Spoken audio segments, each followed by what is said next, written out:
there, Internet.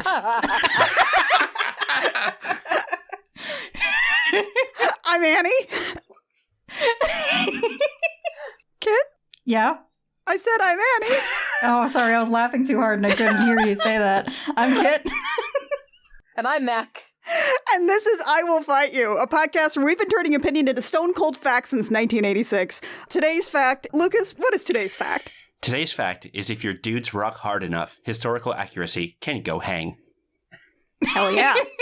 Hell yeah. We obviously have our producer and friend Lucas on again, except this time we're not talking about Theodore fucking Rex. No ice skaters in love, no anthropomorphic dinosaurs. This is Dudes Rock. We're talking about the fucking 13th Warrior!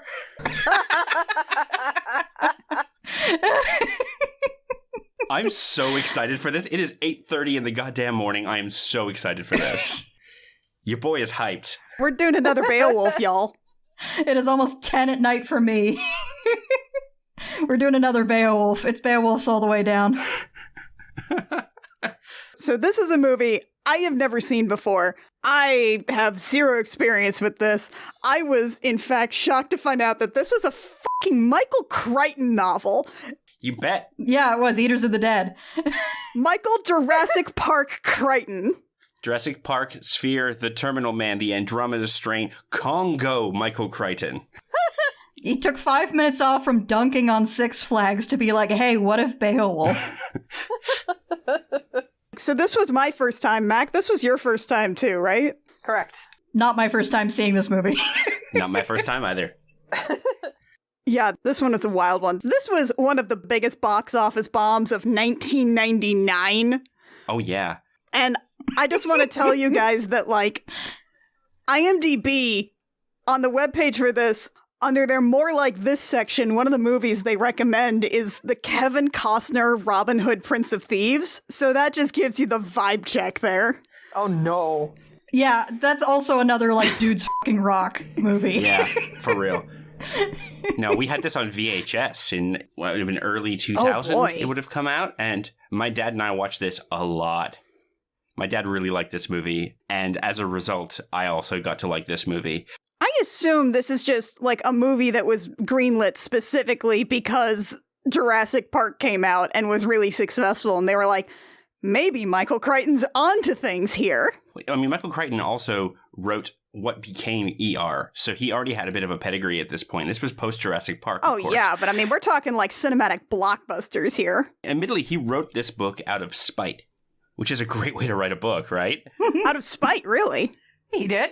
Why? One of his buddies did a whole talk about literary bores, about books he hated for no reason, that he thought were boring and shouldn't be taught anymore. And Michael Crichton went to this lecture, and his friend, like, put Beowulf dead center in the middle and said it sucks and I hate it. Michael Crichton, who loves Beowulf, who is with Kit on this one, loves Beowulf, thinks it's great, said, all right, well, what if I can make Beowulf interesting for you?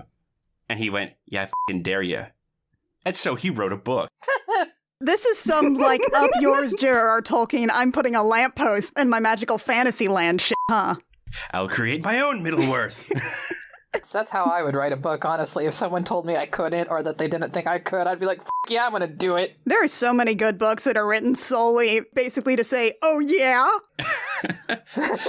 Michael Crichton, who is a research monster, anyone who's read any of his books knows that they are like he's envied only by Neil Stephenson for level of cramming his research into his books. Yeah, like, I mean, we're talking about, like, again, this is the Jurassic Park guy. Like, what you have to keep in mind is that when you watch Jurassic Park now, you have to keep in mind that, like, Michael Crichton put in the stuff about dinosaurs being descended from birds, which was incredibly, like, cutting-edge paleontology at the time. Plus the chaos theory stuff.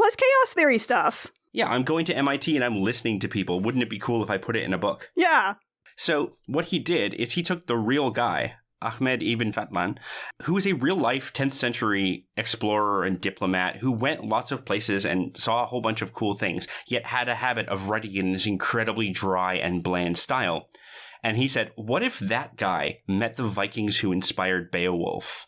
What if I write that book? Like, the first 3 are essentially a commentary on this guy's real trip to essentially a Norse court. And then from there, it just becomes Beowulf. The book doesn't rule. Like, it's not as much fun as like a Sphere or a Jurassic Park because it has a very dry and academic tone. There's a bibliography that's half fake and half real. Oh my god. Yeah, that was like the fascinating thing when I was doing research on this. Like, it sounds like the book is very much like the like more historical equivalent of like the frame narrative and search for S. Morgenstern's original classic of William Goldman's The Princess Bride.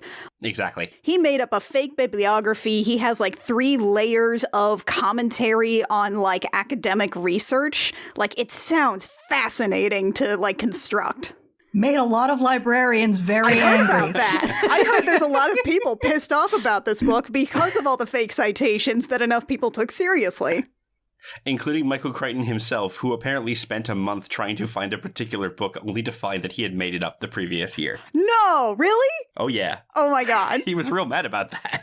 Holy shit. Don't worry, Michael Crichton. I did that in many an English class myself. Yeah. So in 1979, they optioned the book. This was written in the 70s, by the way. They optioned the book. Nothing happened. They re-optioned it in 1997, and they attached no less than John McTiernan.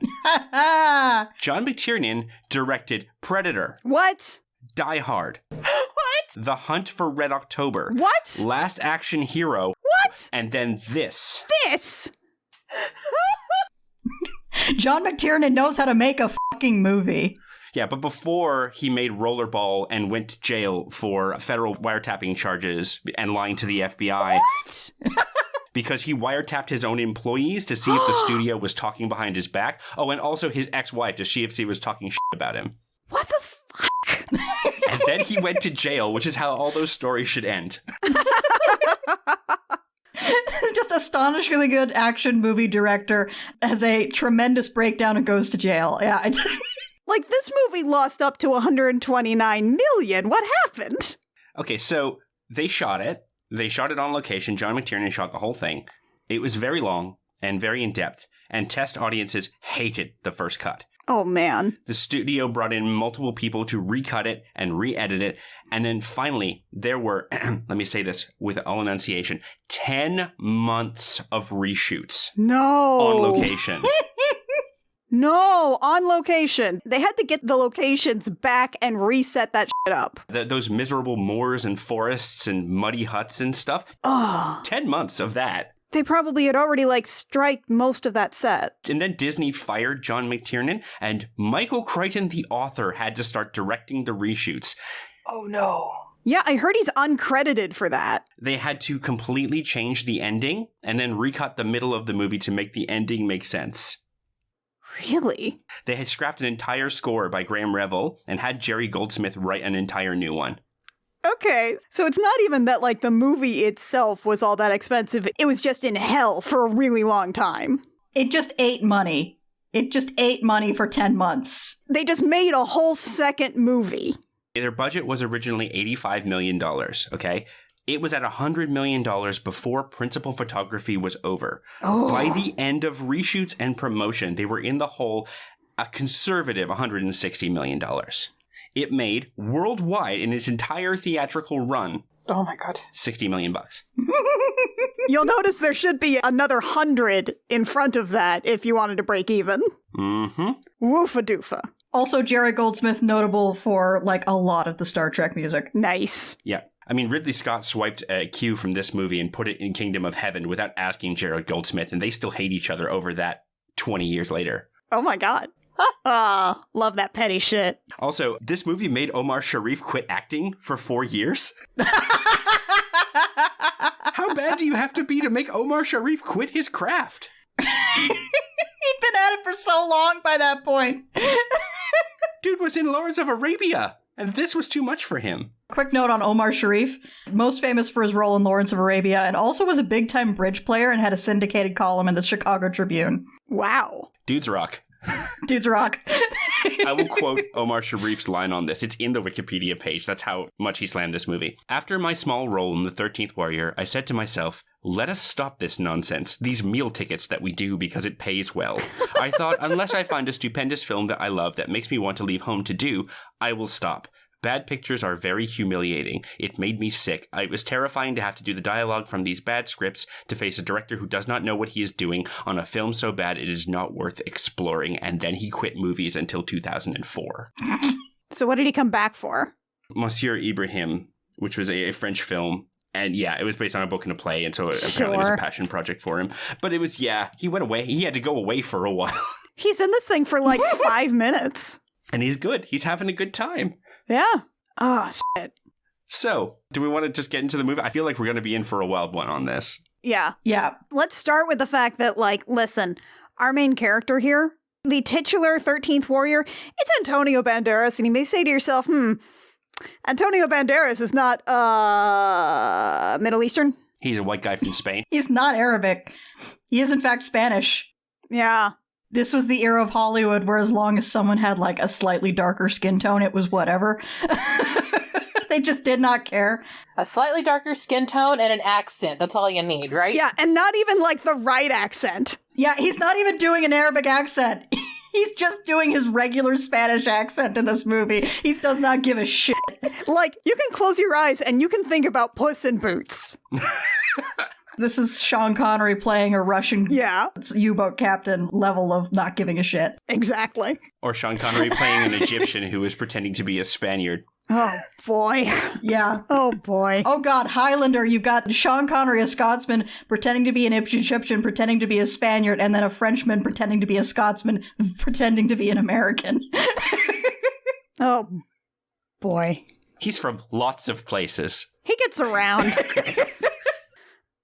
Okay. So we open... We open on a Viking longship, cutting through the most terrifying sea a PlayStation 1 can render. Oh my god, like my first note is just, oh, it's that kind of CGI, huh?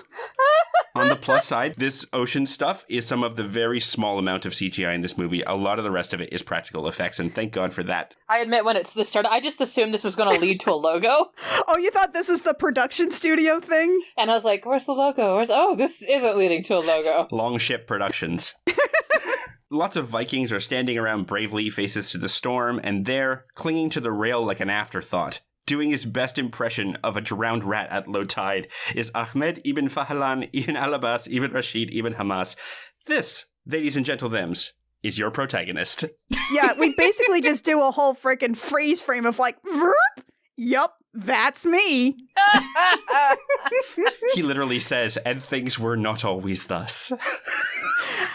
Gosh, how did things end up like this? I guess it all started.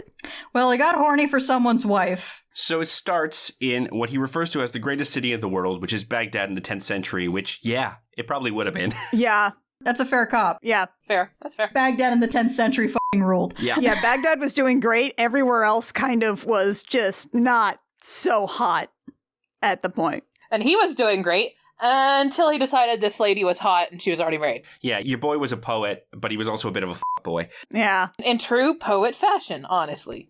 yeah, honestly. Yeah, he fucked around and, as happens, found out. And they were like, oh yeah, no, let's, you're being promoted to an ambassador. You have to leave, forever? Oh, wow, that's weird.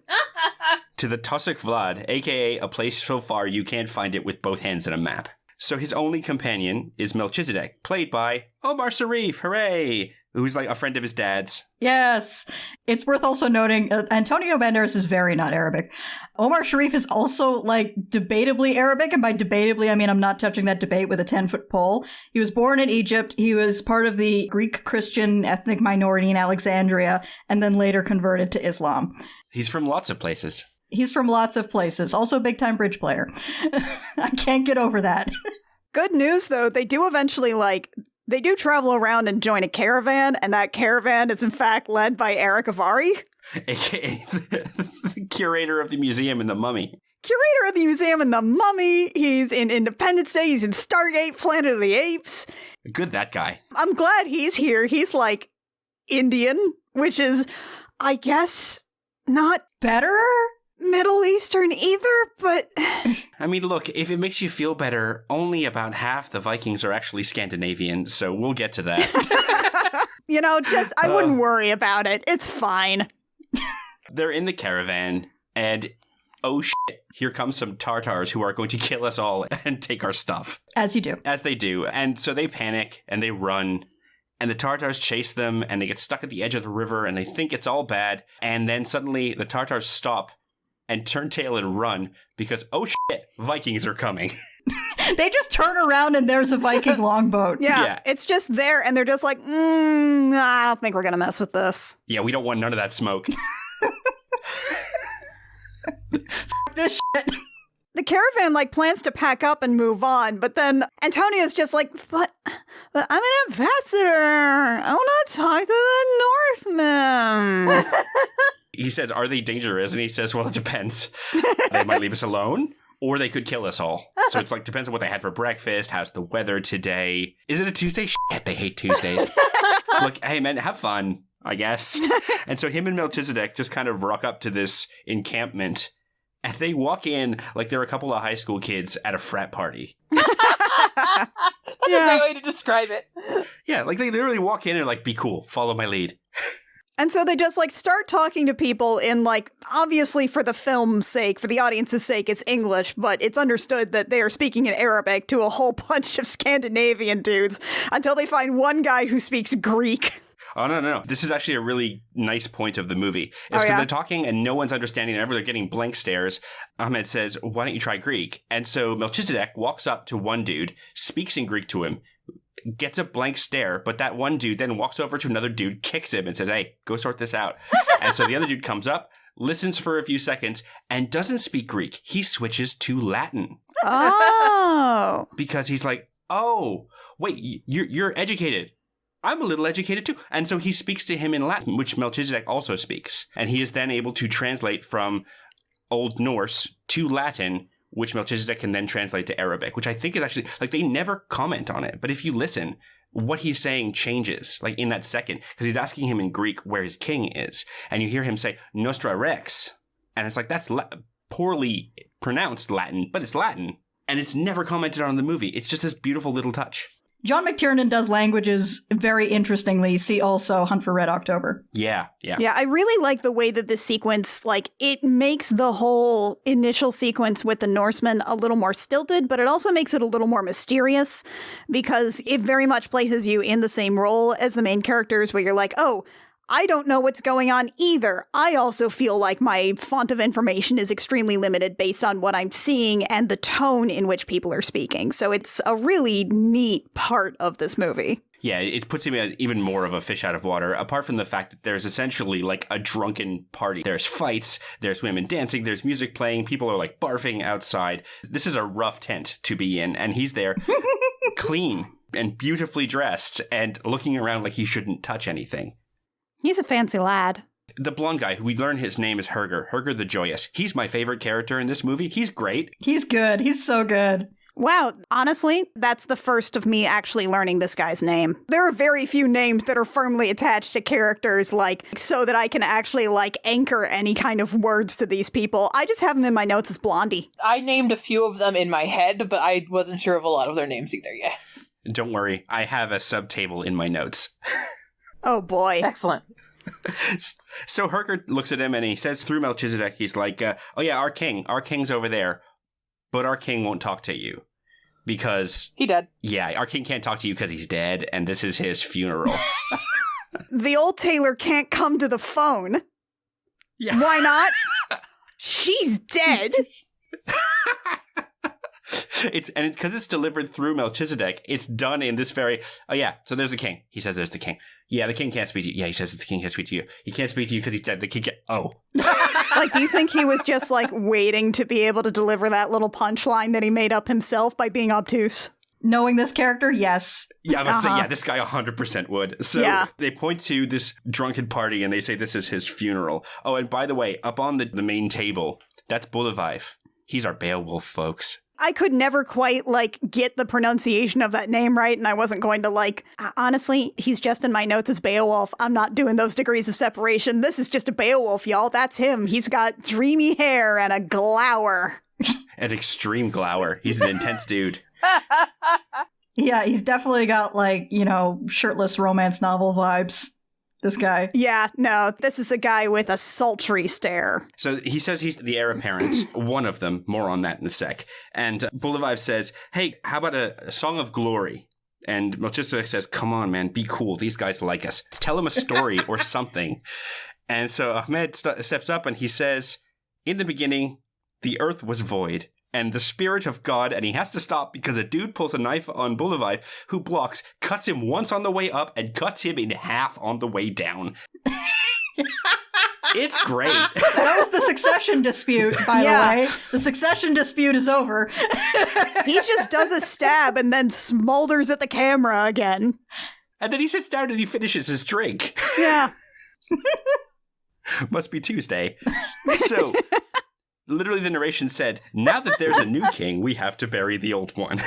Yeah, so we do a whole sequence. We have them watching the Viking funeral, and they do a thing here which is interesting, I think, where they have, like, a young woman who is going to be burned alive with this whole pyre, but it's kind of nice that we don't have to do the whole thing for the audience, which is like, oh, but that's so barbaric. Can you really do that? You savages, you brutes! Yeah, and it's implied, less so in the book, but in the movie it's implied because she is speaking a prayer as she dies, and they're like lifting her up. They're not restraining her in any way. It's like, no, I'm going with him. This is what's happening. And that's actually a Viking thing, where like there'd be like a seer who would be like lifted up to view the distance, and it was actually kind of like a prophecy thing of like, I can see the distance, I can see this. Yeah, and like it's one of those moments where kind of like with the switching from Greek to Latin and this, there's a few points where this movie really did its homework, and about 2,457 where it did not.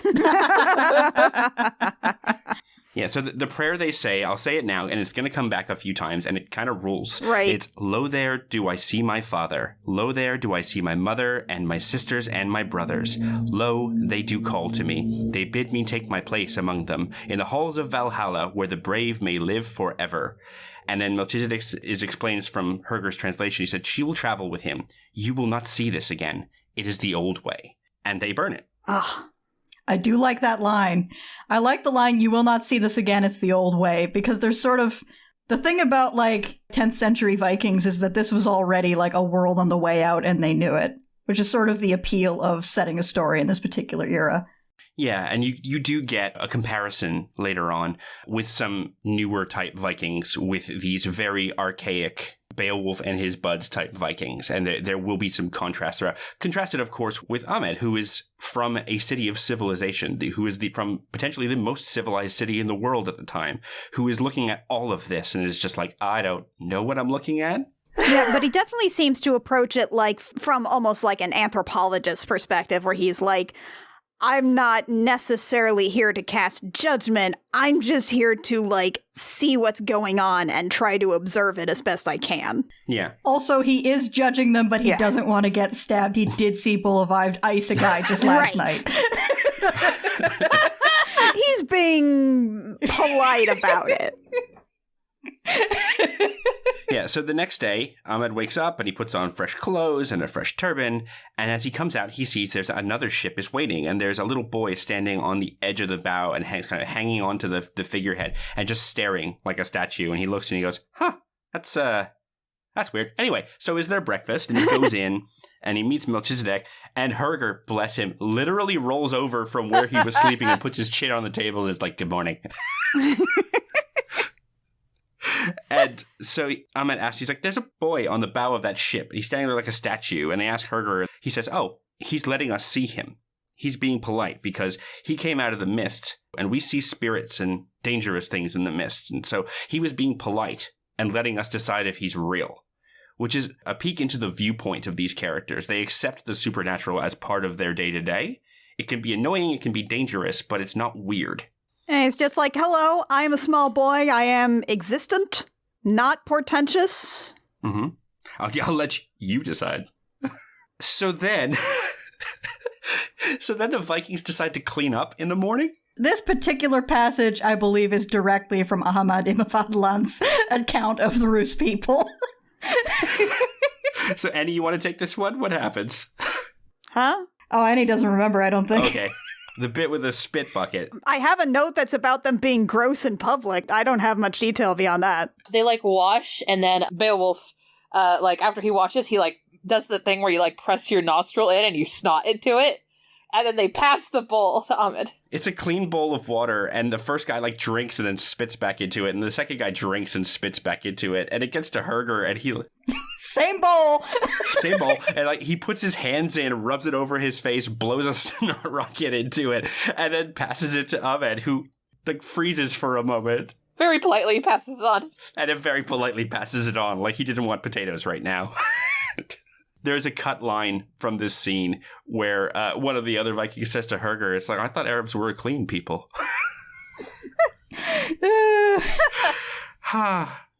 It's gross. Anyway, the boy's here now. They've decided he's real, and it turns out he's a messenger. He's Wulfgar, son of, you might have heard of this guy, King Hrothgar. You know a Hrothgar, right, Quinn? Yeah, we all know Hrothgar, right? Our buddy You know Hrothgar. Hrothgar. I mean, he had to show up here eventually. You get a Beowulf, you gotta have a Hrothgar. One follows the other. Obviously. Yeah, and they're under attack from an ancient evil, a terror that has no name, that must not be named. Also, And the name is the- Grendel, but shh. So every Viking looks terrified and wary, and Ahmed, who cannot understand this, kind of looks around and goes, what the hell is going on? What will scare these guys this badly? And they ask Herger, and Herger won't even say it. He won't even discuss it. Like, he puts his hands up. He's like, no, I'm not saying anything. But, you know, we're all here for Beowulf. It's gonna be something Grendel related. We know. Yeah, we saw the box. We know what's up. There's like 5 characters in Beowulf. One of them doesn't even have a name. It's just another character's mom. So Bolivive calls for what Melchizedek translates as the Angel of Death, but she's a blind oracle being led by a creepy child. She gonna roll the bones. I just call her in my note. It's just like, all right, let's bring in a prophecy hag. Good old prophecy hag. We got any cool hags? Yeah, man, we got a cool hag. When you gotta just decide what you're doing, where you're going, you just gotta keep a prophecy hag just in the party, just in case. Everybody needs a prophecy hag now and again. Yeah. She rolls the bones, and she says that, well, 13 men must go, the same as the amount of months in this year. Oh, lousy March weather. So Bolivive is, of course, the first one to volunteer, and he does it in this very kind of like high-handed, regal way. I will be the first of them, and she calls out their number, and I'll just run through the names, because again, we don't get a lot of these names except for incidentally. So I've written them down who they are. They also have a descriptor to the point where on IMDb, they're written like, this guy played Helfton - fat. Herger - joyous. I'm like, you couldn't write the? Come on, guys. No room for the. Mm-mm. These guys are Helfton the Fat, Roneth the Rider, Egtho the Silent, Skeld the Superstitious, Wheat the Musician, Rethel the Archer, Halka the Wise, Higlak the Quarrelsome, Haltaf the Boy, Ragnar the Dour, Herger the Joyous, and wait, the 13th warrior will be no Northman. And every person in the room goes quiet, and as one, they turn and they stare at Antonio Banderas, who looks terrified. Oh God, what is going on? It's that perfect feeling of like everyone in the room is looking at you and you don't know what's going on. How convenient. We just happen to have no Northmen here. Quick note. Weath the Musician is played by Tony Curran, who is a Bless him. Scottish actor who's been in a lot of... He's the Van Gogh in Matt Smith Doctor Who. Oh. He's Van Gogh in that one episode of Doctor Who. He's also in, like, at least the second Underworld movie, possibly more. He's been in some good stuff. He's been in some really bad stuff. He was in Blade 2. He was Priest, the first of Vamp Pack to get Oh, killed. God, he was in Blade 2. Yep. With those horrible little sunglasses. Oh, bless. He does a lot of vampire movies. And the guy who's the silent, who the actor apparently did basically nothing else other than this film. He's good in this, though. For some reason, I kept staring at him, and Annie got to deal with this last night. He reminds me so much of Count Rugen. His face. Okay, so that's why you messaged me asking about a character that looked like Count Rugen? Yes, that is why I messaged you about a character who looked like Count Rugen. I was like, I don't know, man. The bald guy from Ever After? I think my brain was thinking of Count Rugen mixed with the bald guy from Ever After, like his clothes and then Count Rugen's face. was like, I don't know, a pirate and guy liner? What's funny though is that for all the because this movie's like an hour and 33 minutes, it moves, right? But they did attempt to make all the Vikings look slightly different. Like one has short hair except for one extremely long braid on the side, and Skeld has tattoos across the bridge of his nose, which must have hurt like hell. And they all dress a little differently and act a little differently. And there's really only one who's just like, hey, that's a tall blonde guy with straight hair and no beard and a big chin, which is kind of what you'd picture when you say, oh, that's a Viking. Yeah, and that's specifically Bolivive. There's 12 dudes who all kind of look the same. They're all going to move in a unit. It's kind of like it's the Norseman equivalent of that bit in the animated Hobbit movie where they just start singing the Misty Mountain song and suddenly all these completely identical dwarves and little pointy cloaks come out from behind the rocks. It's like, congratulations, now you have to keep track of them all.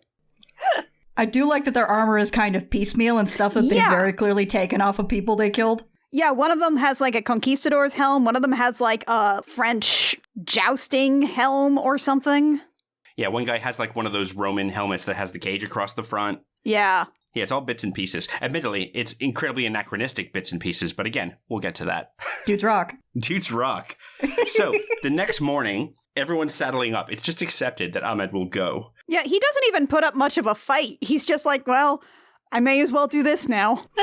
Never follow a Viking to a second location. Is that our secondary fact? Is never go with a Viking to a secondary location? Yep. He's saddling up his horse, which is a white Arabian, and I am now going to stop and allow the entire podcast to have a horse corner. I may even put in a sting.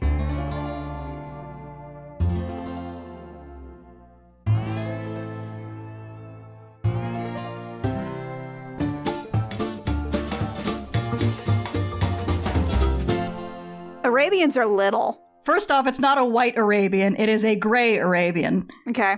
Ain't no such thing as a white horse, right? Well, there is such a thing as a white horse, but they are very genetically rare. It does look to be an Arabian, or at least to have Arabian blood. Arabians are a hot blood breed that date back about 4,500 years. They're a very old breed. Originate in the Arabian Peninsula, which Baghdad is just kind of barely in. But they were very much favored by the Bedouins because the Bedouins are skirmishers, and the Arabian is a very small and light horse. It's about 14 to 15 hands tall. The smallest of them are technically below the threshold, by which point you're supposed to call it a pony instead, but the tallest ones are above that threshold, so they're still horses. The thing about an Arabian, it has a very distinctive concave or dished face. This breed standard has gotten very silly in the past few years. As evidenced by some links that I sent to the rest of the chat. Basically, they got some horse pugs now. It's cursed. It's so cursed. It's very bad. Google El Rey Magnum if you want to see what I'm talking about.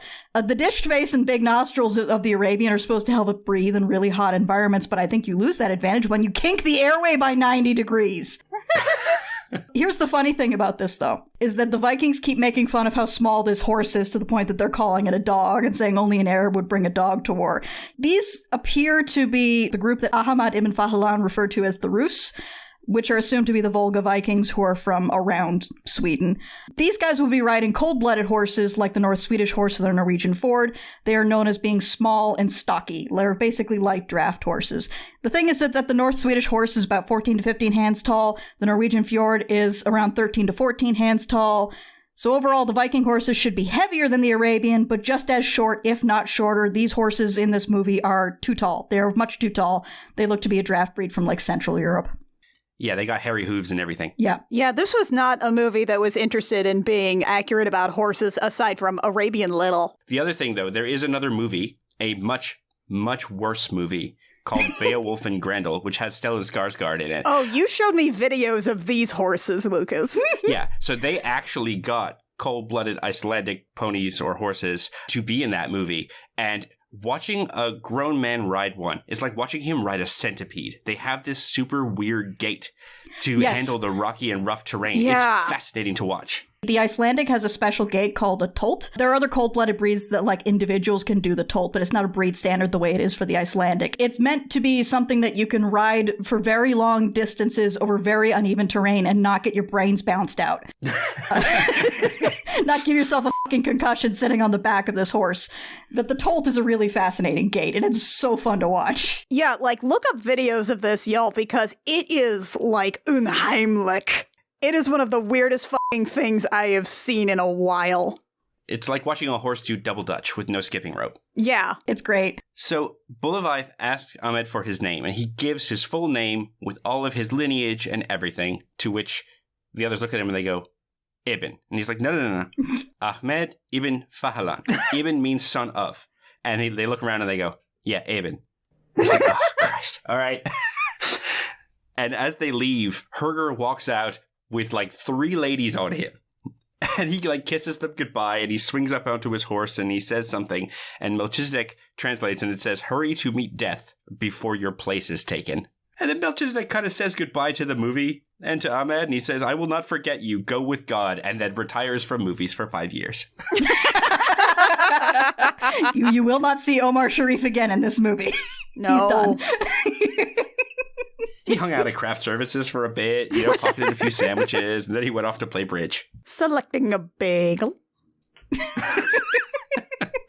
The next bit is one of my favorite scenes in this movie. Yeah, this is a really interesting sequence. It's a travel montage at first, and you see them crossing mountains and fields and swamps, and there's all this rugged terrain.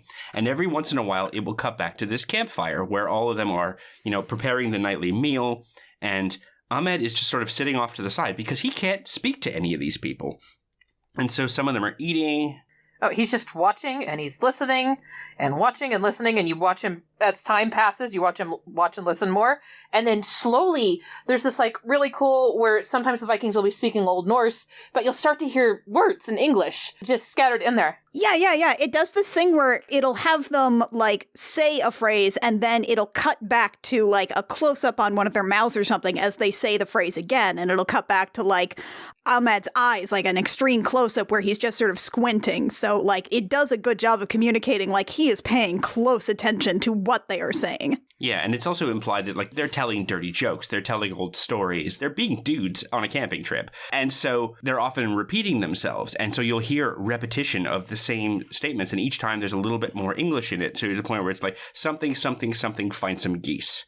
Something, tomorrow. And then finally, he's just listening, and they're just speaking in English. It's an incredibly well done little montage. But then, the shit breaks bad. One of them takes a cheap shot at Ahmed, thinking, oh, he doesn't speak our language, and Ahmed... Oh, no. Yeah, it's not a thing about taking a cheap shot. It's they telling your mom a joke about him. Yeah. Yeah, they said it probably was some smoke-colored camp girl that looked like that one's mother, and Ahmed clears his throat. And he speaks incredibly specifically and clearly and measured, because he wants them to know what he is saying. And he leans forward. And he says... My mother, and I'm gonna change one word, apocryphal style, because I don't like it. Okay. But he says, my mother was a pure woman from a noble family, and I, at least, know who my father was, you pig-eating son of a turf. At which point Skeld tries to kill him. Because you don't say that shit to a Viking without, like, a clear line of sight to an exit. It's like calling someone from Quebec a chien sale. You don't do that shit. I do love that the first thing he says in the movie they're presenting it as Norse. It is just Swedish. The first thing he says in Old Norse is basically, your mom's a hoe. Yeah. Yeah.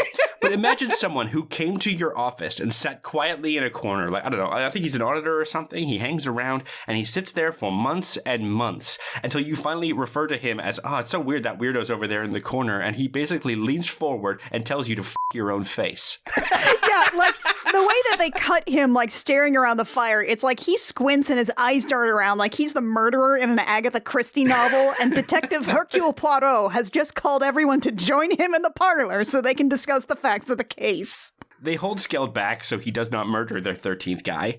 And Herger says, hey, where the hell did you learn our language? And he says, in a very weird line read, I listened. And Herger thinks this is very funny. Of course he does. It's a pretty good joke.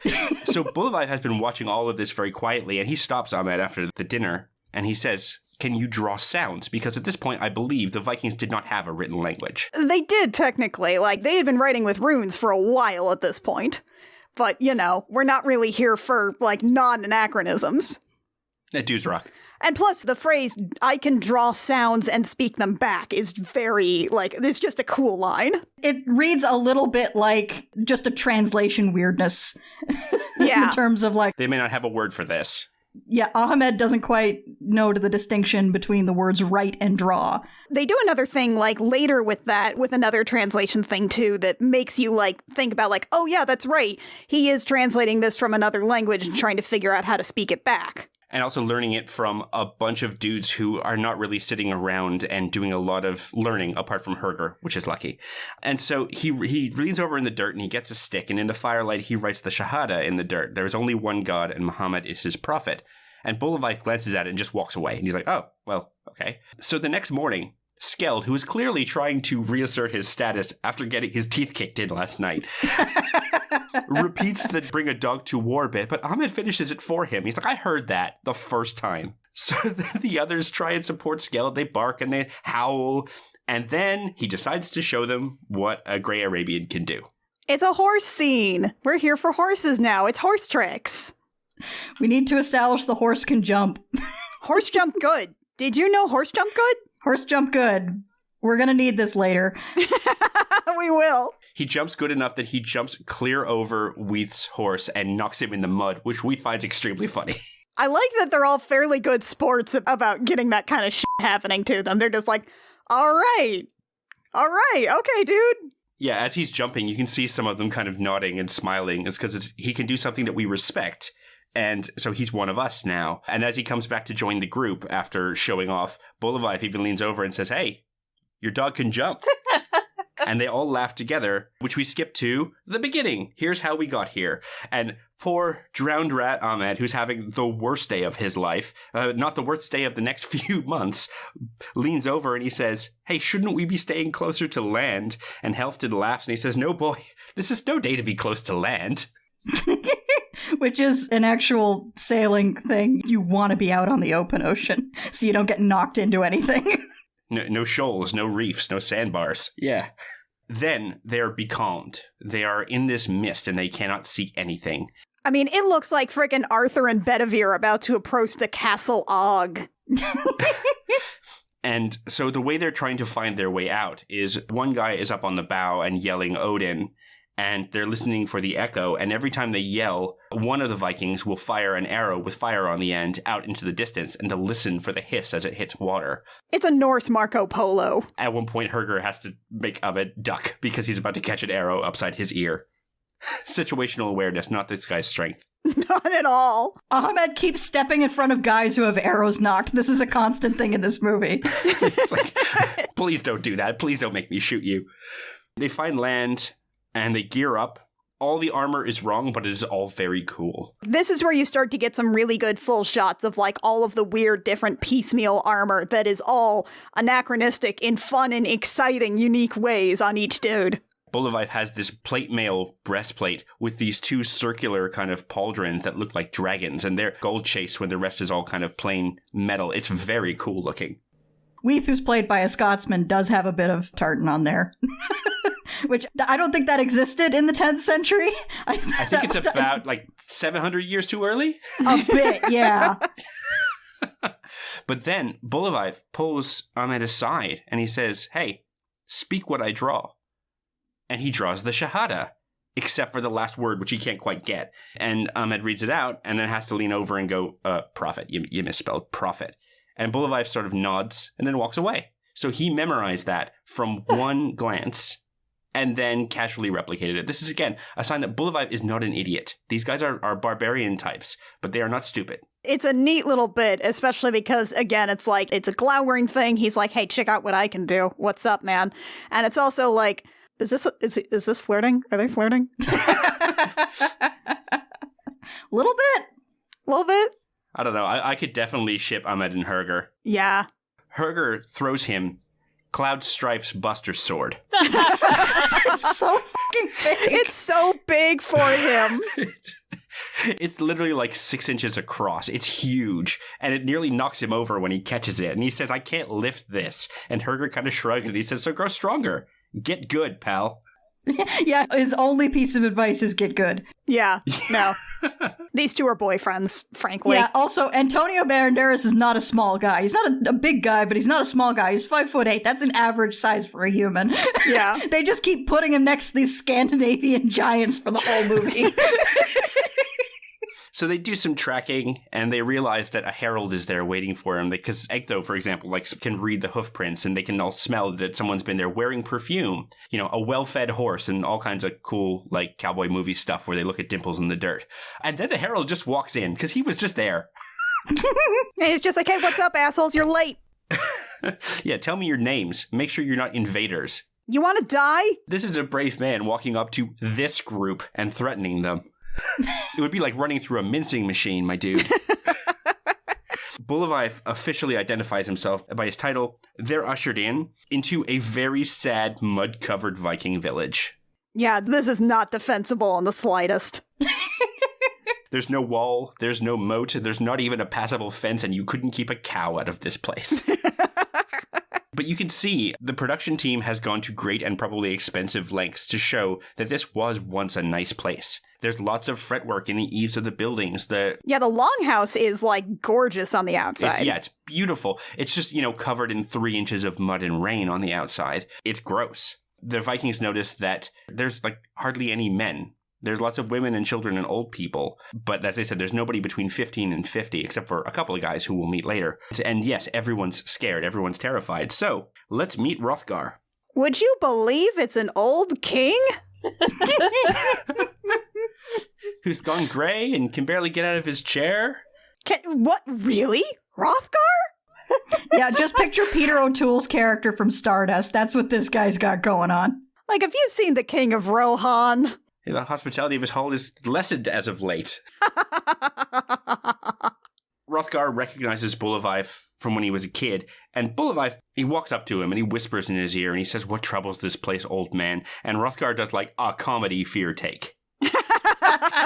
Oh geez, we gotta say it. It is extremely dramatic. Yeah, so they cut away to Herger, who was like, this is bullshit. Are you serious? Has anybody seen one? Has anybody seen one in 100 years? It's a Grendel. It's a Grendel, guys. Hey, you know how Beowulf goes? You know how there's a Beowulf? They send Ecto out to scout, and they spot something in one of the fields. Actually, Ahmed spots it. And it's a little boy. He's maybe 3 or 4, and he's covered in blood and half naked and running out of the forest at top speed. And so what do? They all ride out, and Weath, in the time-honored tradition of people who are not parents, grabs this traumatized child by his shoulders and shakes him and says, I'll lean away from the mic for this, boy, speak to me, boy! What did this? Good job, Weath. It's you halfway expect there to just be a line like an airplane for people ready to be you have to get a hold of yourself. Bolivar, bless him, says, hey, find somebody who knows him, who he'll talk to. And then Diane Venora enters this movie. Yeah, out of nowhere. I don't even think she just is suddenly pushing her way past these dudes. All right, boys, calm the hell down. She's playing the queen in this movie. Incidentally, Diane Venora also played Lady Capulet in Romeo plus Juliet. Did not play in this. We'll get that. We are so close. We just need a Dragonheart connection here, and then we'll be good. Yeah, she was also in The Substitute. I remember her from The Jackal. She's in Heat. All of her characters, her thing in these movies is always, she's got this steeliness to her. She's someone you don't want to fuck with in just about any situation you find her in. And that continues in this movie. Yeah, The Jackal is notable for 2 things. 1, Bruce Willis kisses a dude. And 2, it is simply the most insane succession of terrible wigs I've seen in a single motion picture. Oh, are the terrible wigs involved in the kissing? Yes. No. Well, yes. Yes, he's wearing one when he kisses the dude. His hair is bleached for the kissing. Oh, what a roller coaster that was. Yeah, he's wearing a terrible wig. It's one of Jack Black's early star turns, along with that one episode of X-Files. No kidding. Yeah. So Diane Venora is here. She points out that he's from a nearby farm, and they go through what I can only describe as primeval forest. It's close. The trees are so close to one another that they can barely get light through. This is one of those things where if you've ever gone like bushwalking in Australia or, trail walking in Canada or somewhere like that, you hit a spot and you're just like, yeah, I'm not going through there. That's a bad spot. Yeah, you're standing there and you're going, I wish there was such a thing as save points in real life. Yeah. They all creep up on this place. They have pressed circle, so they are in crouch mode. They creep up and set up, and Ahmed stays back with, I believe it's Roneth the Archer. Actually, no, that's wrong. God damn it. Rethel the Archer. I'm going to try and keep all these names straight. I'm sorry, folks. How could you, Lucas? How could you mix up the names of these 12 different large dudes? How could you? Also steps in front of Rethel's bow again. Again. And Rethel has to say, don't stand in front of me. What's wrong with you? He keeps doing it. Yeah, 4 different times. They kick the door in, and there's nobody there, except for all the fake blood in Hollywood and entrails and bits. It's ludicrous Gibbs. It's just Gibbs in there. Ahmed goes inside and he sees an arm sticking out from under a blanket, and he lifts the blanket, kind of worried what he's going to see, and the arm falls out and flops on his foot, and he runs outside and yarfs a lot. Which, honestly, same, dude. Mood. Understandably so. Yeah, it's gotta smell awful in there, too. The Vikings talk it through. He's like, there's no horse tracks. These people were on foot. There are claw marks in the ground. And their heads are missing. And Ahmed even says, through his half mouthful of mushroom soup, they have been gnawed upon. Yerg. And Herger has to kind of go, well, it's said they eat the dead, in a really pissy way. Hey, it's kind of the book title. He sort of said the thing. And Ahmed says, well, what kind of man would do that? And he says, it's not a man. It's a Vendel. He's so pissed off. Like Grendel, but Wendell. Because, yeah. Yeah, Herger has the tone of someone who has been, working at a store and someone has thrown up in the bathroom. It's like, now I got to deal with, where do we keep the sawdust? Ugh. I'm not supposed to be here today. It's my day off! The minute he says it, the others shush him and they say, they're still here. And we get a few shots of a shadowy figure with a bear's head and teeth and human eyes. Yeah, there Clearly are some watching good, mysterious close-up shots of these guys that we'll get until, the big combat sequence coming up. Yeah, Egto brings them out and they stand on a hillside and they look at the edge of the forest and they see that all the animals are leaving the forest because presumably there are things in there. And they see deer and other things migrating out. And they say, well, what drove them out? So again, a sign these are not stupid people. These people pay attention and they are experienced at doing what they do. There is also a point before they leave the ravaged homestead where one of them comes out with this weird little lump on his sword. And they're like, oh, what the hell is that? And nobody wants to touch it. And they're like, it is this headless fertility idol. One of the ones with the big fat tummy and clearly have nursed boobs that are kind of just sort of flopping over. And it's and they're like, oh, it's the mother of the Wendell. I'm like, oh. I see. We're getting one of our other characters. I looked up the actual name. It's it's the Venus of something. I can't pronounce the name. Yeah. But you know the one. A fertility idol. Yeah, and Ahmed picks this up and puts it in his pocket because he's the only one who will touch it. One of them is holding it on the end of his sword. He does not want to even be near it. It's like a hot potato. Yeah, it's they don't want to touch this. So when all the animals are leaving, they specifically say, look, they're watching us. But if we chase in this forest, they'll melt away and they say they come with a mist. And so Bolivar says, okay, well, if there's fog, they'll come. And so they go back to second location and they get next mission briefing from Hrothgar. Yeah, and we also have this point where Hrothgar's son is here, and we basically have just this quick exchange where he's the worst. He's the worst. He's the worst. And he's like, oh, y'all ain't shit. And Beowulf is just like, all right, yeah, well, off.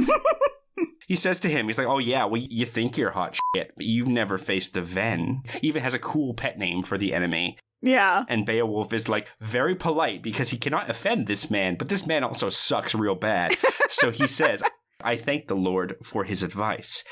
I have not heard of his great deeds apart from the killing of his brothers, which pisses off this guy real bad.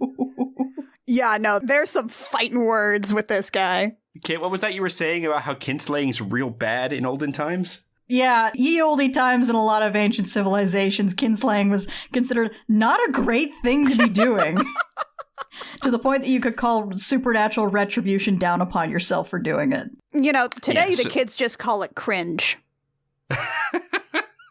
It's Beowulf Chugi. Answers on the back of a postcard. Oh god, kinslaying is cringe might be the hottest take on this podcast. Hrothgar explains they've been raiding for 2 years, and the way they know they've raided is they just stop hearing from a place. So they kill everybody. And they go to find them, and they've either been burned or just, they just find blood and headless bodies. And they said there was a guy who was at Estwick who we can talk to. Also, when Bolivaev insults the prince starts up like he's going to fight Bolivaev, and Hrothgar roars at him and said, "These are my guests. These are guests at my table," which, again, another very important thing in ancient times. Yeah. We have welcomed these people. You can't fucking kill them. That kind of etiquette really reminds me of the dagger spell books that we talked about for a while, that you read a lot of, Lucas. Oh yeah, those Catherine Kerr books are good for that kind of shit. Yeah. Also, throughout all of this, Ahmed notices that nobody is drinking. And if nobody is drinking, that means one of two things. They're really worried or they're pregnant, and I think it's the first one. Pretty reasonably sure it's the first one. Hey, you never know. So, the guy from Estvik is a pretty gnarly looking guy. He's burned over half of his body and he's missing an eye, and he has this massive claw mark from the top of his head to under his chin. Something f***ed this guy up real bad. He explains that they had teeth like a lion and head like a bear and claws that could rip plank to kindling, and they always come in the mist, and they travel on both 2 legs and 4.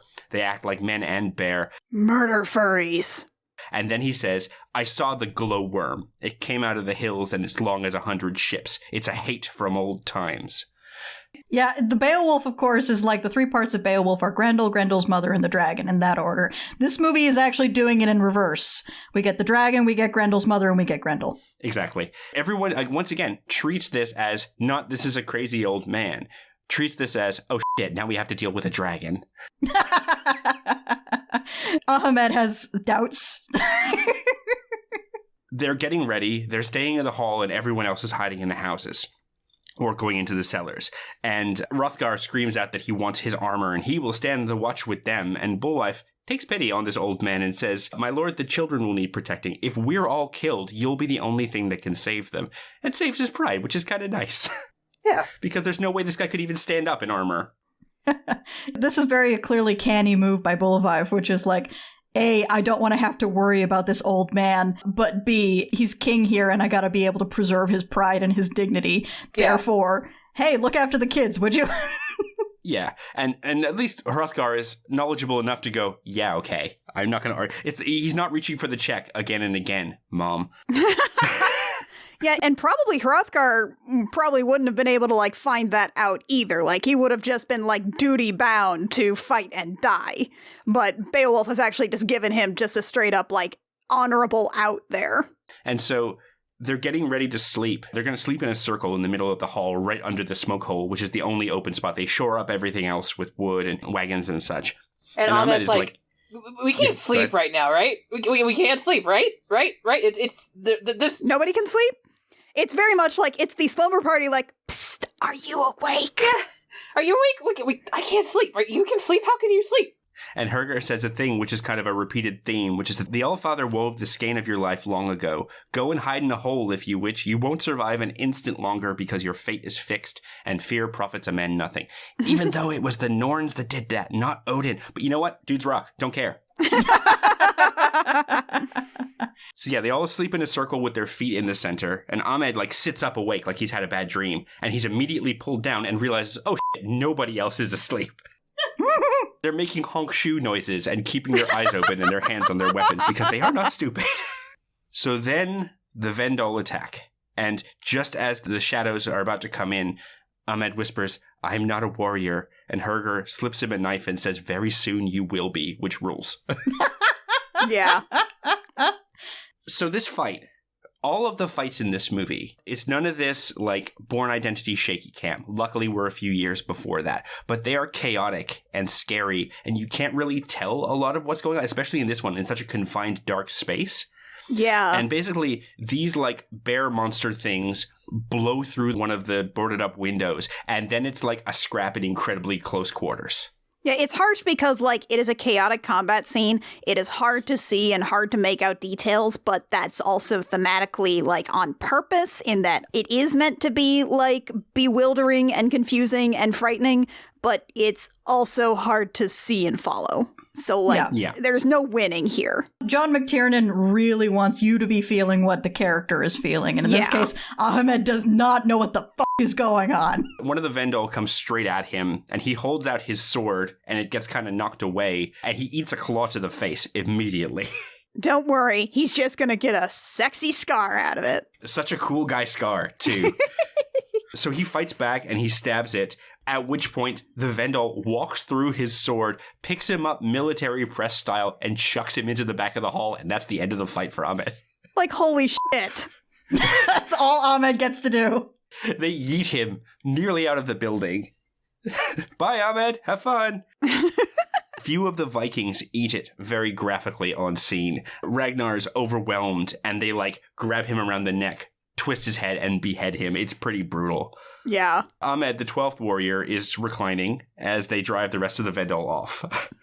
And they pull away a table that's over him, and the first thing Herger says is, well, he didn't run. And it picks him up. And what's, like, really creepy is that, like, as they're going over the battle, they're like, hey, okay, here's our corpses. We definitely killed some of these guys. Where the hell are their bodies? They look around, and 2 of the Vikings are dead. And sorry, it was Higlak. So Ahmed now, the 11th warrior. There's blood, but there's no bodies. And they all, like, one of them pipes up and he says, I took 2 at least who couldn't have lived. He's like, yeah, man, we all took 2, okay? And yes, Skeld, whose sobriquet is the Superstitious, he says they're demons. And Bolivaev leans over and, like, rubs his finger on a bloodstain. He says their blood's real enough. If it bleeds, we can kill it. Remember what John McTiernan did Predator?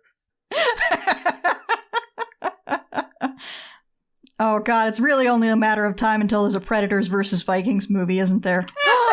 I'm sure there's a comic. I mean, they already did Prey. We got Prey now. There's precedent for historical Predator movies now. Also, we'll keep this short, but God, doesn't Prey rule so much? I haven't seen Prey. Oh, it's so fucking good, Annie. That's what I hear. It's so good I was tired at the end of it. So, Ahmed is getting patched up by a lady whose name is Olga, but we never hear her name on screen. She's the blonde lady. She's pretty in an extremely tired kind of way. Because everyone in this town is tired. Because they haven't slept in 2 years. And people keep eating them. Yeah, I like that they didn't, like, find this is a beautiful, young, haughty Viking. She just lives here. She's fucking tired. She's cleaning him up, and he's like, ow! And she goes, well, you complain a lot. And he goes, ow, in like a cool macho way. And meanwhile, Herger in the back is picking up Ragnar's body, and he's like, come, friend, your head's gone looking for your hands.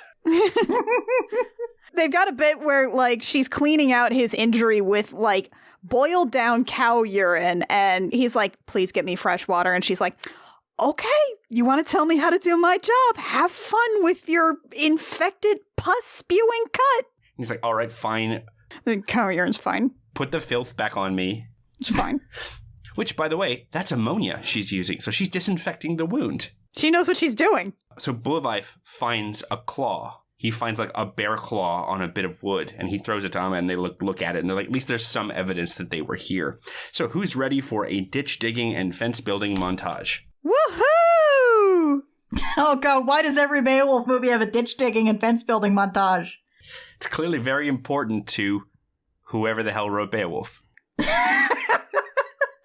It's all in the mud. All the villagers are helping. It looks tiring. It sucks. Anyone want to do manual labor in, like, shin-deep mud in the rain? Oh, they're all just covered in slop and dirt and filth, and it's not like they really have a whole, like, there's lumber across the field, but they gotta go get it, and...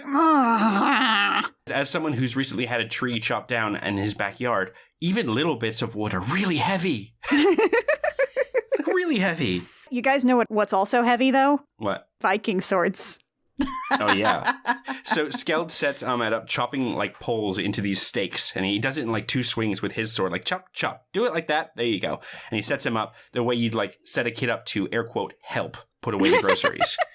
Like, you can put all the eggs into this bowl. You're not touching anything else. So he takes a big swing, and he misses immediately. Just whiffs it. He misses again, and he falls into the ditch, like into the mud face first. He eats shit real bad. Like a 3-year-old failing at T-ball. It's bad. And from the ditch, he yells up, and he's like, is there a metal worker here? And so he has to go over to, again, Skeld, who is pulling on like a hand crank for a grinder and has to wave at him. Hey! Hey! What? The boy says you're fired. I'll get him! And so there's again a montage where he's doing a lot of expressive gestures and he takes his jacket off and we get some grinding. Yeah, they do this whole sequence from a faraway cut, so like across the lot. It's like somebody just sort of watching this shit happen, so it's all like miming. Yeah, and there's a lot of Ahmed arguing with Skeld and Skeld shaking his head like he doesn't want to do this. And Ahmed being like, no, we do it. And then there's an elliptical edit and suddenly Ahmed has a Shemshir, which is a beautiful, very thin scimitar. It doesn't look beautiful. You can tell it's been cut down from something else. He insisted. And it's a sword he can use. He does little fancy sword tricks with it even. Because it's light and he can move it. And even Weath says, you give an Arab a sword and he makes a knife. Yeah, they're straight up just like, oh, nice sword for a girl.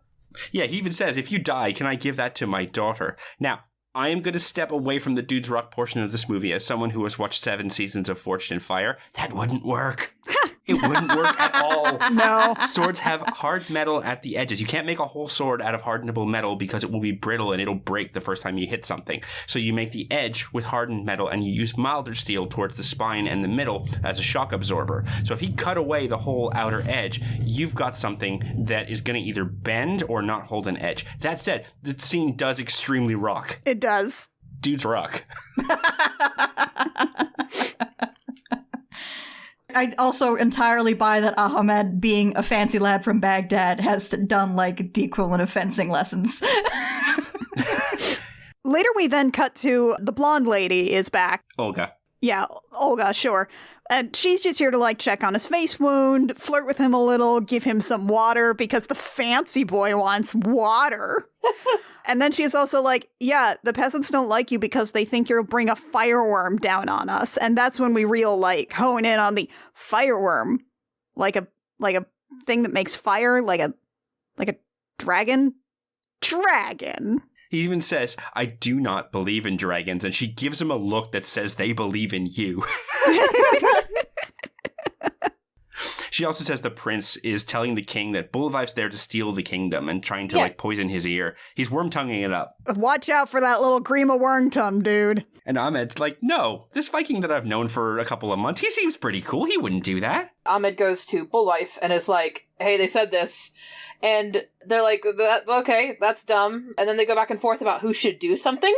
We should probably do something about that. We should probably just nip this one in the bud. And Herger volunteers because he's like, yeah, you shouldn't be involved, Bullivife. So then, who wants to pick a fight? He goes down into the ditches. Literal mudslinging, y'all. Oh, it's so good because at first, because they pick one guy whose name is later found out to be Angus, who was a very tall man, who, by the way, is not a stunt performer, is not an actor. This man was an editor. Really? And they picked him because he is that much taller than the dude who played Herger that it would realistically be like, oh, he would tower over this dude, this already big man. They just found a huge dude on set, and we're like, you want to fight? Grabbed the largest available man. Go get tall Angus. Cool. All right. So Angus is digging, and he's got his shirt off, along with all the others. And Herger, like, pretends to accidentally dust some dirt across Angus's back as he's digging. And Angus doesn't take the bait. He's like, hey, watch where you throw that. So Herger then scoops up a shovel full of mud the size of a basketball and splats Angus in the back. And Angus finally takes the bait, and he says, okay, you dig like a dog. Oh, are you calling me a dog? No, I'm saying you dig like one. You throw earth around like an animal. So now I'm an animal. He's like, you're not listening. Oh, you're saying I'm deaf? It's like, okay, Joe Pesci, calm down. It is the most guy picking a fight conversation of all time. Uh-huh. And so finally, Herger gets in his face and he's like, well, the reason I can't hear you is because your words are feeble and twisted as an old woman.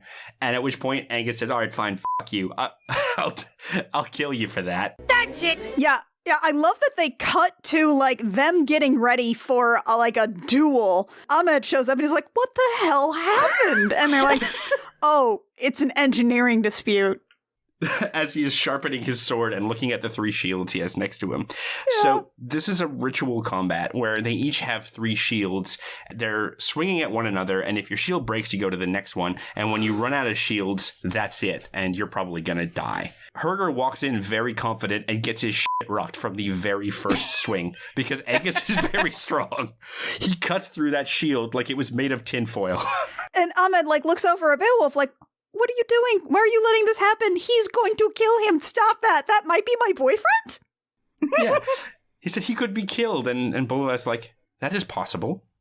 And so he goes to his second shield and that gets broken too. And you actually see Herger go from confident and laughing to, look, I lost my shield, to, oh, shit, to exhausted. Because he gets a few back, but he can't really lay a glove on Angus, who is younger and faster and much, much taller. And so much bigger.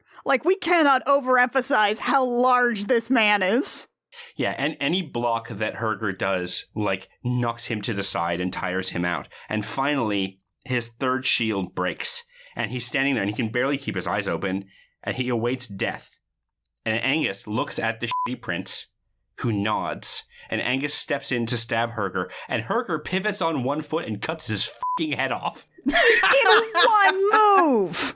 And walks away before he falls. It's awesome. Yeah, so it was an act, guys.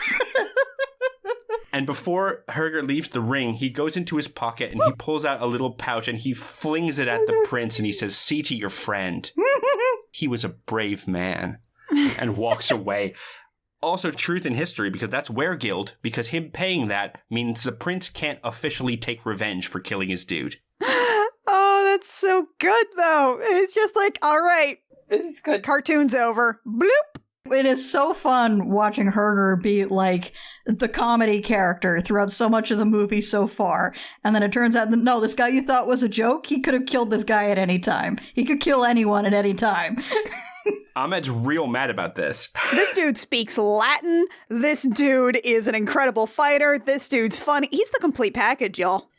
Which is why Ahmed is so mad that his boyfriend took this stupid risk this way. He's like, you fool. It's like, well, why would you do this? How could you do that? Didn't you think about the consequences? What would I do if you... I said too much. Doki, what could this mean? It's cool. I'm just writing a fanfic over here. It's fine. Yeah. And Herger, who has refreshed himself by dumping an entire bucket over his head. And he says, why would you deceive him like that? And Herger says, well, deception's the point. Any idiot can calculate strength. That dumbass, and points to the prince, has been doing it since we turned up. And the prince is so mad, by the way. He's swiping his sword at bushes as he walks away. He's so mad. And Herger says, well... Quick side note. There are currently 39 works in the 13th Warrior on AO3, and 30 of them are not crossovers. Huh. Wow. That's pretty good. It does appear that most of it is Ahmed Ibn Fahadlan / Herger the Joyous. Yeah! All the way through. As well they should be. Our boys. Straight through. It's also the same 3 people, but they are really committed. Hell yeah! Yeah. Bless them. They're doing the Lord's work. All the way through. Spectacular. Thank you. Thank you for this. I feel so validated. Herger says that deception is the point, and that now this man has to calculate what he can't see, and Ahmed finishes it and said he has to fear what he does not know. Which again is, hey, they're saying the themes of the movie. So Ahmed is bringing Ekto some food up in the watchtower, and he's not there, and there's a moment where Ahmed's really worried that he's going to have to do something on his own, and is yelling for Ekto. It's like, Ekto, are you here? And Ekto says, oh, just shut up. I'm in the tree, man. And he looks over, and he's like, oh, I thought to find you in the tower. And he's like, yeah, dumbass, that's why I'm not in it.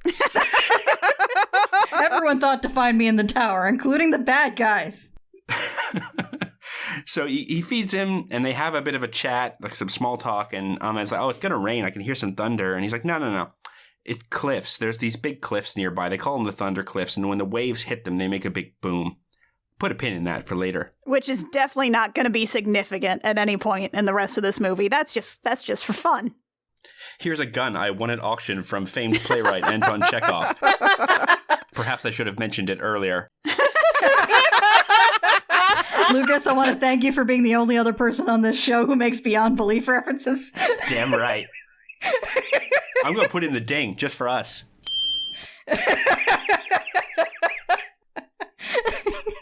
All of this nice chit-chat and discussion of topological landmarks that are totally not going to be important later is cut off because, oh shit, the dragon is here. Yeah, it is a serpent of fire, and by that, what they meant is that it is a long procession of cavalry in narrow file with torches. Yeah, and they're taking a switchback path down the hill since the serpent. Yeah. Yeah, and you can see it from miles away. That's how many of them there are. But they don't know this yet. They just go, oh shit, they've roused the fireworm, and they bolt back to town being like, oh god, we're in trouble. They drop spikes down, they wedge a wagon over the gate, and they say it's a serpent of fire. It's breathing fire, but they get set behind the defenses they've all built and locked into place. And then they realize they can see something in the field below the tower, and it's a little girl. Symbol of purity and innocence, etc., etc. And none of the Vikings move. And Ahmed looks left and looks right. And he says, open the f***ing gate. And he runs for his horse. His horse, though, it's worth remembering, is very good at jumps. Yeah, they do this really cool thing where they're like, all right, try to get the gates open just until one of them sees him riding up pell-mell on this Arabian. And the Vikings just wait, just stop right there, wait for it, and then the horse clears the gate easily, and it's like, okay, now let's try to open it. And he even repeats the same phrasing from when they were ducking the arrows. He just goes, down, and they drop. So Ahmed flies up to the field, he pulls this girl onto the back of his horse, but then he gets close enough to look into the forest and see that it is hundreds of mounted Vendel with big torches. Every single one of them has a torch. The little girl who, by the way, for just half a second turns into an adult-sized stunt woman. Absolutely. Dudes rock. A quick note about the Vendel cavalry, though. Yeah, let's hear it. Horse corner.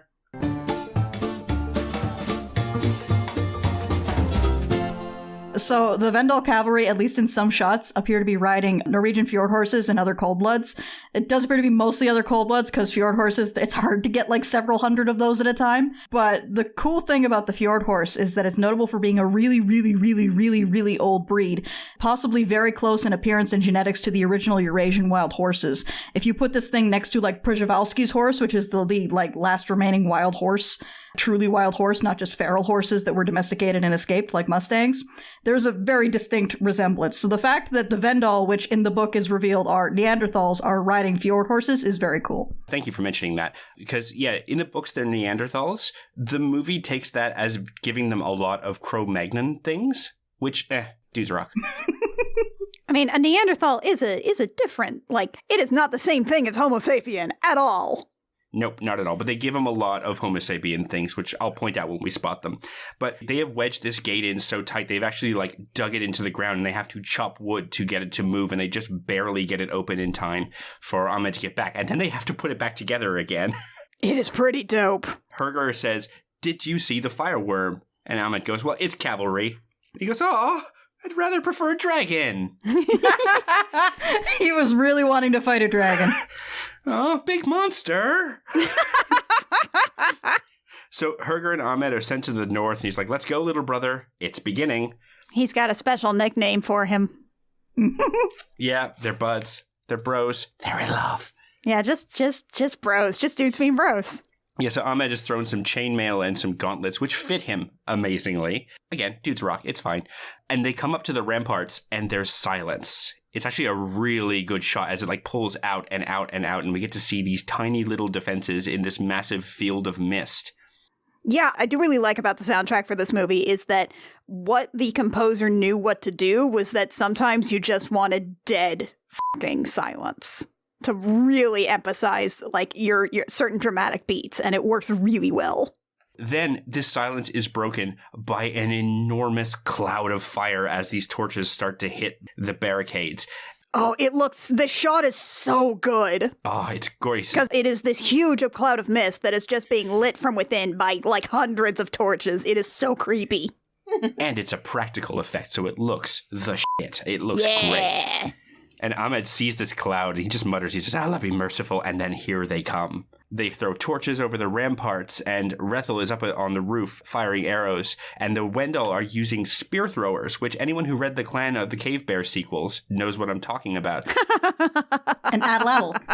There you go. So yeah, they're these little hook things, and they throw it forward, and it whiplashes the spear. And the spears themselves are like a long spike in the middle with a handle where they can be held, and like an arrow tip on the end. It's very good, and they hit like cartoon bee stingers. They go thunk, thunk, thunk into the wood and into people, and they're thrown so fast. Yeah, you can watch video demonstrations on YouTube of somebody using an Adladdle to throw a spear. It's fucking terrifying. Yeah, it is not to be messed with.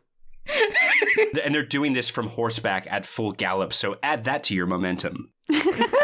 Yeah, so Skeld tries to climb down and get a torch out of the thatch, and he cops 4 spears to the back. Oh, it goes so bad for him. And rapid succession. It's just one after the other, after the other, afher the other. It sucks so bad. And, like, deep into him, too. This isn't, like, a cool armored-up guy getting hit with a ton of arrows. This isn't frickin' Toshio Mifune at the end of Throne of Blood. This is bad. Yeah, and again, the sound design of this, like, you can hear Hit, like, punching through him each time. It's bad. But the walls are holding against the horses, so the Vendel dismount, and they just climb over, and it's a melee. And Ahmed cuts one down, the very first one. He fights it, and it falls. And as it falls, the bear headdress falls back, and he sees... Gasp! It's a man. It's a man! It's a man? It's a man! Man, it's a man, it's a man, man, man, man, man, man, man, man, man, man, man, man, man, man, man, man, man, it's man, it's a man. It becomes his little mantra as then he goes full sicko mode on the next one because he's not afraid anymore. Yeah, Ahmed gets like a League of Legends kill streak for the next couple of minutes. Yeah, there's a second where you're not totally sure if he's being like, oh my god, these are men, these are people, these aren't monsters at all, I'm killing a person, or if he's going like, they're only men, they can be killed, and then like after about like 5 seconds, it very clearly falls into the latter. One's down and he is stabbing it, stab, stab, stab, stab, stab, stab, stab. And he stands up and he's got blood all over him. And he turns to see Herger, who has the biggest smile on his face. And he says, "It's all right, little brother. There are more." It's so good. It's pretty good.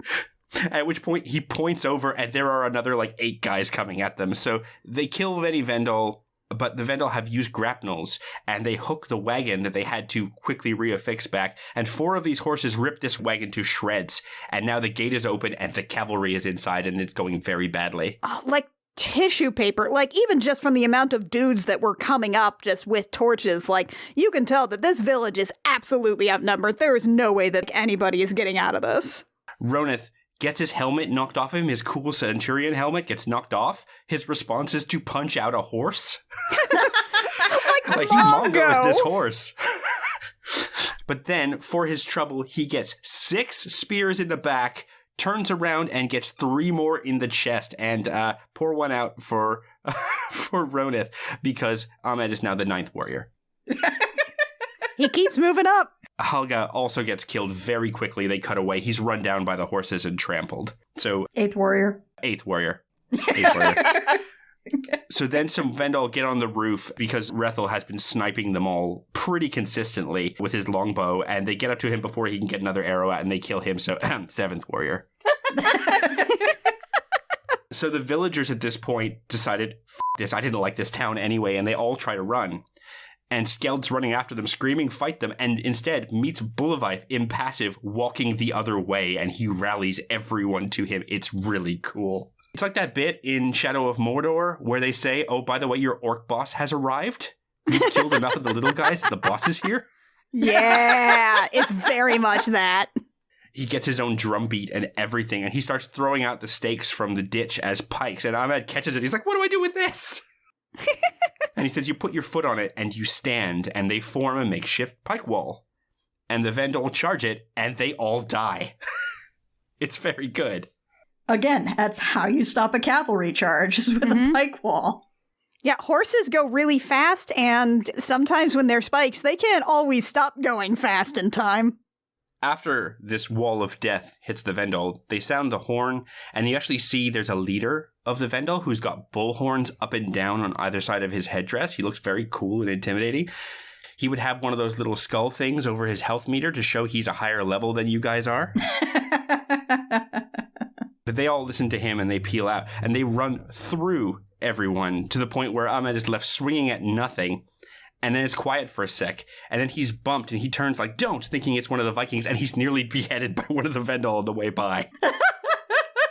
It's again showing just how many of them came in, because it takes forever for all of them to leave. This movie does logistics of large groups of people pretty well until it doesn't. Yeah, it is terrifying in this bit. Half the village is on fire. Herger turns up looking like he's walked through a slaughterhouse, but he's got a horn, and he's got mead, and he counts the dead, and he's like, Helga, Ronith, Skeld, and Brethel will be joining them, so Sixth Warrior. And he offers Ahmed a drink. And Ahmed goes, ugh, I'm Muslim, man. I can't taste the fermentation of grape nor of weed, okay? And Herger just starts laughing. And he shoves the horn at him. He's like, it's made from honey. And he walks away. Ahmed then proceeds to obey the letter but not the spirit of the law when it comes to Muslims drinking. Yeah. Yeah, because he's had a night, y'all. He's had a f***ing night. And Olga turns up and stands next to him, and she has the same kind of 1,000-yard stare. So I presume she's had her own movie where she's like held the door against Vendel, and she drinks too. Maybe that was in like the 4-hour version of this movie that John McTiernan cut together. She gets a whole scene where she's like taking dudes out like Legolas. I would watch it. She says, we will die here. And it's not like a scared tone. She just sounds really tired. And Ahmed says, it is possible. And they hold hands. Oh, and hey, who's ready for our boning in a stable cutscene? Good news. Well, we don't actually get it. They sort of kiss and the camera cuts away. Yeah, it's blink and you'll miss it. Yeah, very, very, very faintly implied. There's a part of me that knows that, like, the only reason Olga is in this movie is because somebody looked at a draft of the movie without her in it and was like, isn't this a bit gay? There's just the queen and the old lady at the beginning. Yeah, it's like you got a prophecy hag, you got a second prophecy hag, you got a queen. It's like, look, you got a mother, you got a crone, you need a maiden. And the little girl running in the field don't count. So they wake up. And Ahmed walks out and realizes all the remaining Vikings are just sitting around waiting for him to stop boning this girl. And I like that they're like, so, how was it? And he's like, oh, a gentleman never tells. And Herger says, did she finish you off or did she bring you back to life? Egtho finds that there were 3 bodies left on the fence where one presumes the Vendel couldn't pry them off. And so they bring it out and they lift the headdress back, and now everybody's in on the secret. These are men. This is a big problem. Although Bulivife, now with his dog.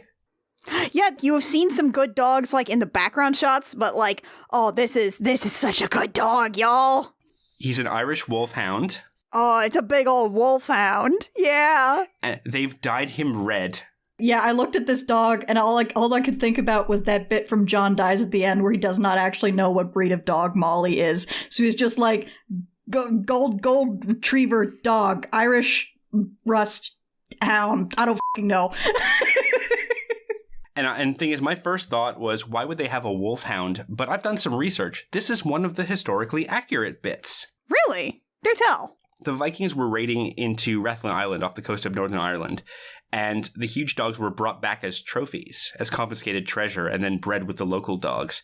There's a bit from, dear God, is it Njal, Njal's saga from the 13th century, which is about blood feuds in the Viking era. And the literal quote is, I want to give you 3 gifts, a gold bracelet, a cloak that once belonged to a king of Ireland, and a dog I was given in Ireland. He is big and no worse follower than a sturdy man. Besides, it is part of his nature that he has a man's wit, and he will bay at every man he knows is thy foe, and never at thy friends. He can see too in any man's face whether he means thee well or ill, and he will lay down his life to be true to thee. That's a good dog. I want to give you some gold and a very good doggo. Oh, he's so good. And I'm sure it wasn't fun, because apparently the dog was like a light gray with a white blaze, and that was showing up too bright in the scenes. So they dyed him red because they're like, well, if we make him like a darker gray, then we won't see him because this entire world is gray. So They made him red. He's still a good boy. He's such a good boy. So, Bolivive says, if it's a man, it sleeps. If it sleeps, it has a lair, and we have a trail. So we're going to attack them. And Herger is like, are you serious? But then the queen says, we have another hag who can help. To the secret dwarf village. Let's all go see a hag. When in doubt, when you need to move the plot along, just have a hag. just go grab your hag. Like an entirely hag-driven plot. The first thing you must know about the wise woman is that she is wise. And the second thing you must know about her is she's a woman. Oh, you do know her then. There's a bit where she's like, this lady was old when I was a child.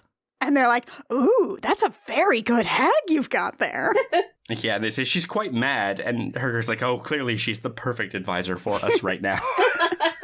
They love a prophecy hag. They can't get enough of them. I feel like they should have rule of three the prophecy hags. Definitely there should have been like, the Grendel mother should definitely have been a third prophecy hag. Funny you should say I'm that. gonna Yes, say more speaking on that of that. later. Yeah. So they come to this lady, and she looks at them.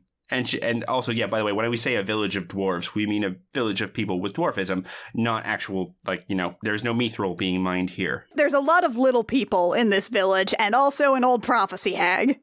Who's laying by the fire sideways and staring into him. We get many good close-ups of her extremely mad face. She's not even gonna, like, sit up to look at them. She's just like, hey, what's up, Beowulf? Bear Dude's got you down? So you got your shit kicked in, huh?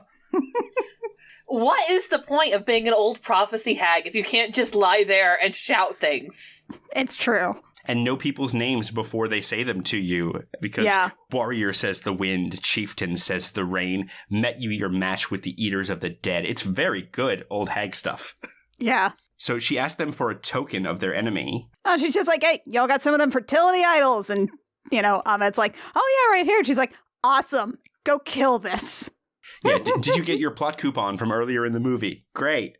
This is the mother of the Wen. She they revere. She is their will. She is in the earth. Seek her in the earth. And then she says also, beware the horns of power. You know that big dude with the skull over his health bar? Yeah, kill him too. Yeah, that's a plot guy. Keep an eye out for that one. So they leave, and Herger at this point has become the one guy who is like, do we have a plan? Bolivive's plan is, well, we ride till we find them, and we kill them all. Solid plan. As you do. Look, you already went to go see the prophecy hag. She told you what you gotta do, so now you just gotta sort of pick a direction. This is like playing Dawn of War as the orcs. Your only strategy should be more orc. So they leave, and as they leave, like, Olga reaches out and, like, touches Ahmed's leg as he leaves, but she won't look at him because she figures he's gonna die. And as they leave, there's like a two-shot of her in the deep background with her back to him, and him in the front, and he looks like he's about to look back, and then he doesn't. It's actually really good. It's really lovely composition. Yeah. Reminder, occasionally, good-looking movie. Yeah, I mean, John McTiernan knows how to make a fucking movie. Yeah, I think I read that, like, Ebert, when reviewing this movie, he did not care for it. He was like, it just sort of moves us from one beautiful set piece to another, but with a really thin plot. And it's like, yeah, that's fair, my man. How like life. They find a trail because they realize that apart from around the villages, the Vendel don't actually fear them, and so they don't actually hide their movements. And they get to a camp, and they find cave bear skulls. They're specifically cave bear skulls. They're way too big to be like a grizzly bear or a black bear. So they look at this and they go, huh, that's ominous, right? And Herger even says the dog doesn't approve. And Ahmad at some point, like, when he's looking at these, he's like, oh, I get it. Okay. Yeah, no, they're like, so they're men, but they're also bears, and they want to be bears. They're kind of like, they're really, really intense bear role players, but not like that kind of bear, like the Grr kind of bear. Well, also the Grr kind of bear, but like the animal. And like, if they're gonna do that, they're gonna like really LARP these bears. Where do you find a bear? Yeah, how do you hunt him? In the winter. I don't think we needed this much thought to get from Seeker in the Earth to They Live in Caves. It's true. I don't think we needed this specific progression of realizations to get here. It's like he's going into his mind palace to come up with an incredible solution. It's the most obvious thing in the world. They drink mead made of honey. Honey comes from bees. B for bear. C for Catwoman. Yeah, exactly. So Eggnog comes back and he's like, I've got their encampment. And Bolivar spins and he's like, is there a cave? And yes, there is a cave behind a waterfall. And once again, they hit O to have their stealth attack. They kill off a straggler. They wear his bear head and walk across the bridge. And a guard can say, aren't you a little short for a Vendel? He gets a knife in the ear. And they might be a little tall for a Vendel, actually. Good point. Excellent. At this point, they dump their armor because, as anyone who has played a character named Juliana knows, clank, clank, bad for stealth. Except for Helfton. Helfton hangs on to his breastplate and even says, you'd have to kiss me to get this off, dearie. I mean, we can make that happen. He is a big, hairy dude. Also a bear. Any Helfton in that fanfic? Bear recognized bear. So, they have a Far Cry Primal stealth mission where they have to stealth their way through the caves further and further down away from the campfires of these clearly cave folks with cave paintings and body paint, and they're just kind of hanging out, being cave people. As they go, they get deeper and deeper into the earth, and it's starting to dawn on them that, oh shit, we might not be able to find our way out of this place. This is the problem I have with The Descent. You don't need to put monsters in the cave. The cave is scary all on its own. Caves are extremely scary. The cave will kill you all on its own. Yeah! Yeah, honestly, whenever I'm watching The Descent, it's always like, I'm always super into it when it's just, oh shit, we got lost in the cave, and now it's like, there's a cave in, that we don't know how to get out, this is a whole big thing, we could try to do it, but we might die. And then they add the monster, and I'm like, it's a creature feature now, and it's just jump scares, I don't care. Yeah. Yeah. No, the cave is perfectly capable of killing you all on its own. You don't need a monster in the cave. So they get to a giant Venus statue near the bottom of this cave, and it's like 20 feet tall, and they look down, and the floor is literally all bones. Explicitly human bones. Like, there's a whole bunch of human skulls and stuff, and Ahmad's like, I take it back. I know I said that it's a man a lot, but you know what? I'm not sure they are, actually. Ain't no dude. These dudes do not, in fact, rock. Then there's a sequence, which is one of those things where it doesn't translate super impressive on film, but it's one of those ones where looking at it, and I'm sure the planning and logistics of it were very dangerous and very hairy, which is that they've hooked a rope onto one of the stalactites. They have to swing across a cliff through a waterfall to land on the other side, then slide down and swim from the bottom. Yeah, and let's be clear here. We are talking about a stalactite here, not a stalagmite. This is something that could just slip off of this rock formation and just fall straight down. And this is not a nylon climbing rope. This is a hairy rope with strings coming off it that is soaking wet because it's been through the waterfall. And you're hanging on with just your hands. Speaking of which, this is the sequence where it's yes, Beowulf has to dive under the water to go find the cave where Grendel's mother is. So we had to have a water thing here somewhere. This is it. This is our water thing, and we're making a big deal out of it. Ahmed is hanging on to the rock wall and is looking terrified, as you would. And he looks up at Herger and he mutters and he says, I do not enjoy heights. And Herger just pushes him. And it is a really tense scene. They do a good job of cutting back to all of these Wendelmen that are just right over there that could just look up and see them. And they're pretty much just counting on the waterfall to mask all of this noise that they're making. Clank, clank, etc. Yeah. They find the mother's chamber and there's all these Vendel who are chanting in a trance. And they're about one shy of their check for their stealth attack, because they kill just about all of them, but then 3 make a huge racket, and oh shit, now everyone knows we're here. Yeah, they get some really good surprise attacks on these guys. So they all pull their swords and hold the entrance because it's a tiny little cave. You can't really get past them. They all work together to buy Bolivar time to go down into the tunnel to fight the mother, because Beowulf has to go alone to beat Grendel's mother, right? Obviously. Yeah, obviously. This is just how the story goes. There can't just be another dude there. That'd be stupid. It's not Beowulf and Herger, his friend. Come on. Beowulf and Bob.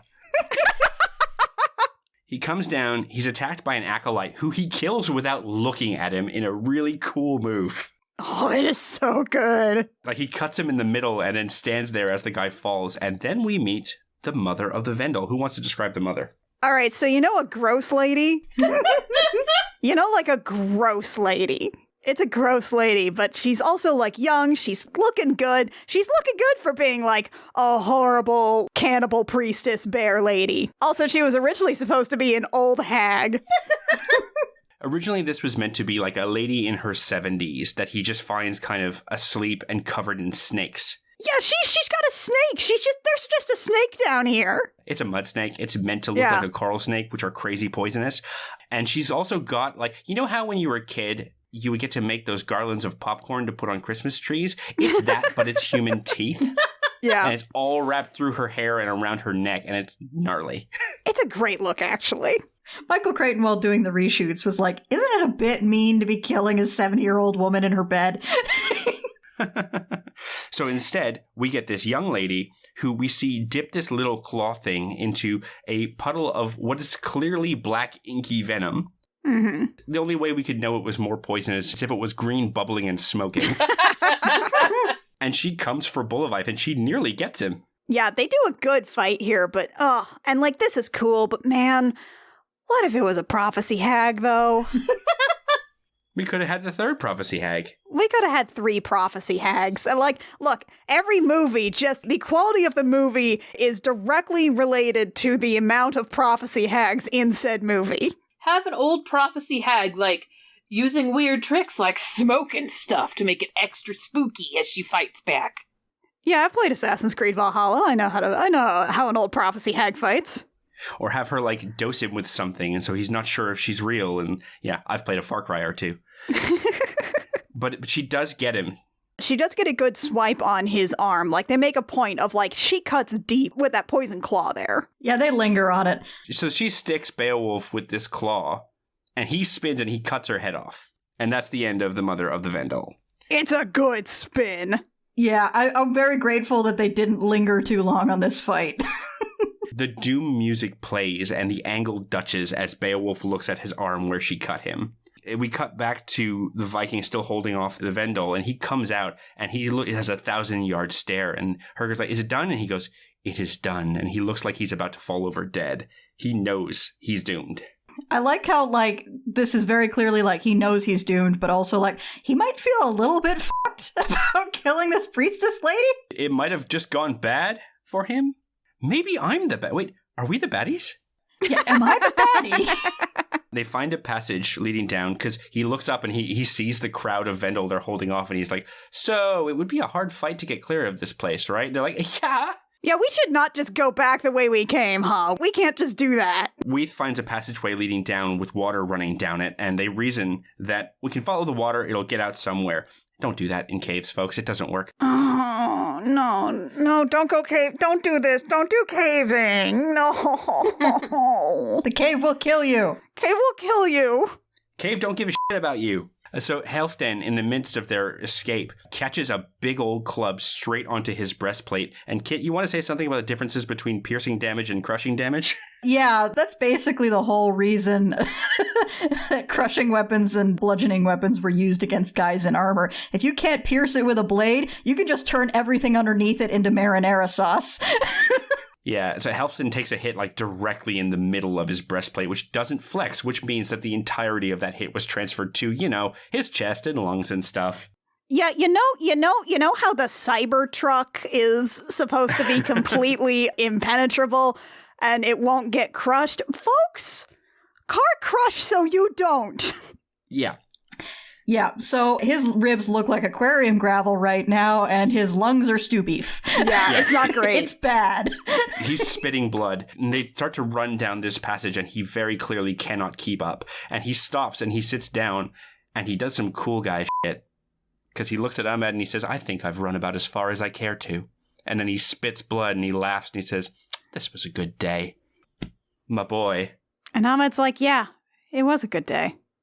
And he leaves him. For a second, Herger's like, "Halfdan, where is he?" And Ahmed just shakes his head and they keep running. He buys them time, and it's very cool. Fifth warrior. Fifth warrior indeed. So then they're running, and Herger says the stupidest thing one can say, apart from, well, at least it can't get any worse, because he says, "We'll keep following it. It'll have to come out somewhere." Oh, no. And they hit a wall. Oh, they shoot this so claustrophobically too. Like, it's really tight, and you see like these narrow bits that they are struggling to get through sometimes, and I hate it so much. And now they hit the end. They hit a wall, and it's like, oh god, no, you're gonna do the thing, aren't you? You're gonna do the thing that terrifies me. They're sitting there and they're like, all right, well, this is it then. And they don't get sad about it. They just start planning. They're like, all right, so we fight in twos to hold the door, gives the other pair a chance to rest. It's fine. And then Weath hears this noise and he laughs and he says, oh, make it worse. Now it's going to rain. And Ahmed goes into his mind palace again. He's like, wait a minute. He says, rain. Rain. Thunder. Rain. Surf. Thunder. Thunder. Surf. Surf. Thunder cliffs. Thunder cats? No. No, Thunder Cliffs, the first one. And Egto is like, waves make thunder. The Thunder Cliffs. And they look at it and they're like, okay, so if we go under the stream, No. this will in No, theory no, come out. No. And everyone's like, do we swim or we die trying? Do we chance it? And we get the equivalent of, oh, please chance it. So they dump all of whatever heavy things they have left. They only heat their swords, and they all dive into this water. And as they're taking deep breaths, Herger says, well, here's the thing. If they don't follow us, we know it's too far to swim, and then shoves Ahmed under the water. God, it's like, oh my god, look, just the stories about people that have died while cave diving. It's like, if that did not actually come out, if these characters did not survive, it would have been better to just be slaughtered by cannibals. Yeah. That would have been a much better death. Oh my god, I hate this so much. Yeah, it's dark, and they're whipping by rocks and banging off things, and it's very claustrophobic and scary. But luckily, this is a movie, and at least some of our characters do have to survive. They escape our literal nightmare. They do escape. They do get back out into the surface. They do actually breathe again instead of dying horribly, clawing their nails into the stone above them. Oh, God. Yeah, and they head back to the village, and it's very clear that Bolivaev is dying. Ahmed's really upset about this, and Herger's trying to be, fatalistic again. He's like, his skein is tied. It was settled long ago. Even Bolivaev is like, you wear that long face for me. And Ahmed's like, I can't help it. You guys are my buds. And my boyfriend. At which point, Bolivaev looks at his hands and he says, I have only these hands. I will die a pauper. And Hrothgar puts his hand on him and says, you will be buried as a king, which is the one good thing that Hrothgar does in this damn movie. It's true. Basically the only thing he does in this movie. Bolivaev kind of weakly says, a man might be thought wealthy if someone were to draw the story of his deeds so they may be remembered. And he looks at Ahmed like, you're going to f***ing do this for me, right? It's like, hint, hint. Get a pen. And then Ahmed kind of nods and he says, such a man might be thought wealthy indeed. It's nice. But also he's like, I am dying. Get a pen. So I was born a small Viking child. At 5 years old, I was born without a face. So Ahmed's fretting. And then Herger says, you should rest. They're attacking tonight. And Ahmed's like, no. We killed the lady. We did the thing. They're not coming back. Yeah, movie's over. Movie's over, right? Movie's over, right? No, we got the lady. We didn't get the dude in the fancy hat. So they'll be back. And he's just in the middle of saying, I don't think tonight there will be fog. And he doesn't get to say fog because the horns have started. And they're here already. The fog. We are this mad, we are skipping our pre-game ritual. We are just coming to kill you all. And Weath even gets to say, oh, kill the mother, she said. Kill the leader and they'll break, she said. Prophecy hags. They still didn't kill the guy with the skull over his health bar. Nope. That quest tracker is still incomplete. Now it starts raining, and everyone's scared and miserable. And Weath says, I wish we had Bolivaev. And Herger's like, it's a small matter. One guy is really not going to change this. But then... Everyone's told to prepare themselves, and we get one of my other favorite scenes in this movie. Oh, it's so good. Takes a moment, and he takes a breath, and he drops his shoes and his sword and his armor, and he kneels to pray. He says, Merciful Father, I have squandered my days with plans of many things. And then he takes a beat and he says, this was not among them. But in this moment, I beg only to live the next few minutes well. And we cut to the queen, who with Olga is putting the kids in the cellar and gives knives to Olga and says, when the time comes, you don't let them be taken, because Diane Venora is raw as hell. Yeah, that is dope as shit. Do you think that Ahmed had a moment of calculation where he is like, where the f*** is Mecca? Right? Like, kind of looking, like, kind of think, okay, I'm facing this way, and then Sun's over there, but oh god, we're really far north. He did a mind palace again. also, by the way, when Queen Willow gives knives to Olga and says, when the time comes, don't let them be taken, because of that line, pop the champagne, ladies and gentlemen, we have passed the Bechdel test. Finally, two women who have names are talking, and they're talking about slaughtering children as a mercy kill. It counts. It counts. Counts. Ring the bell. Ahmed is now, he's done his prayer, but he's still praying, and this bit is like my favorite bit of this prayer. He's putting on his chainmail and his gauntlets and settling his sword, and what he is saying is about the most non-denominational prayer I've ever heard that is as true as anything, which is, for all we ought to have thought and have not thought, for all we ought to have said and have not said, for all we ought to have done but have not done, I pray thee, God, for forgiveness. It's good shit! But then, Bolivaev appears. He just staggers. He staggers out. He's not even wearing armor. He's got a blanket around his shoulders, and his dog is with him because best dog. That is a very good dog. It's a good dog. It's a very good dog. The sword is trailing behind him, and he just staggers up, takes his place on the front line, and nobody says a goddamn thing against him. And then Bullwife begins to say, "Lo, there do I see my father." Yeah, because, like, the Grendel guy is here, he's pointing his club directly at Beowulf, and Beowulf just stares back, like, lo, do I see my father? Fuck! You want some? Come get some. And all of the Vikings take up that prayer, too. Yeah, they start saying it line by line. And Ahmed does too. Yeah. Yeah. Where the brave may live, and he says it quietly to himself, forever, and then it's fucking on. Hell yes. It rules. It's so good.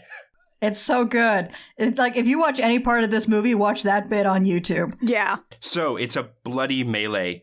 The Vikings are going straight for the horses. They kill so many horses in this fight. The dog gets an environment kill. He pins a Vendel to one of the spikes and chews his throat out. It rules. It's a very good dog. And the leader goes straight for Bolivaev, who cuts him the f*** off his horse. He hits him, and the air ram goes the other way, and that stunt guy goes. But then he goes to hit the leader on the ground, and he is cut from all sides by passing riders one at a time, like whack, whack. Like he's fighting through this to get to him. And he strikes again, but the sword bounces off the bone plate. And I think what we're getting here is this is a deconstruction of all the mystical aspects of the Vendel. They can take a sword because they have bone plate. That you can't kill one because the others will pull you off. And he is single-handedly cutting his way through every bit of those until he stabs a person on the ground, not a monster. It is so heroic. It's good shit.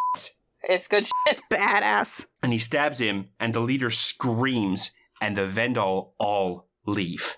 They drop what they're doing. I love that it is just an instant retreat. Like, that is such like a mythic thing. They're just like, oh, he's dead. Oh, he's dead. Let's go. No, you know what? I don't need this, actually. See ya. Killed the guy, quest over. Yeah, quest over.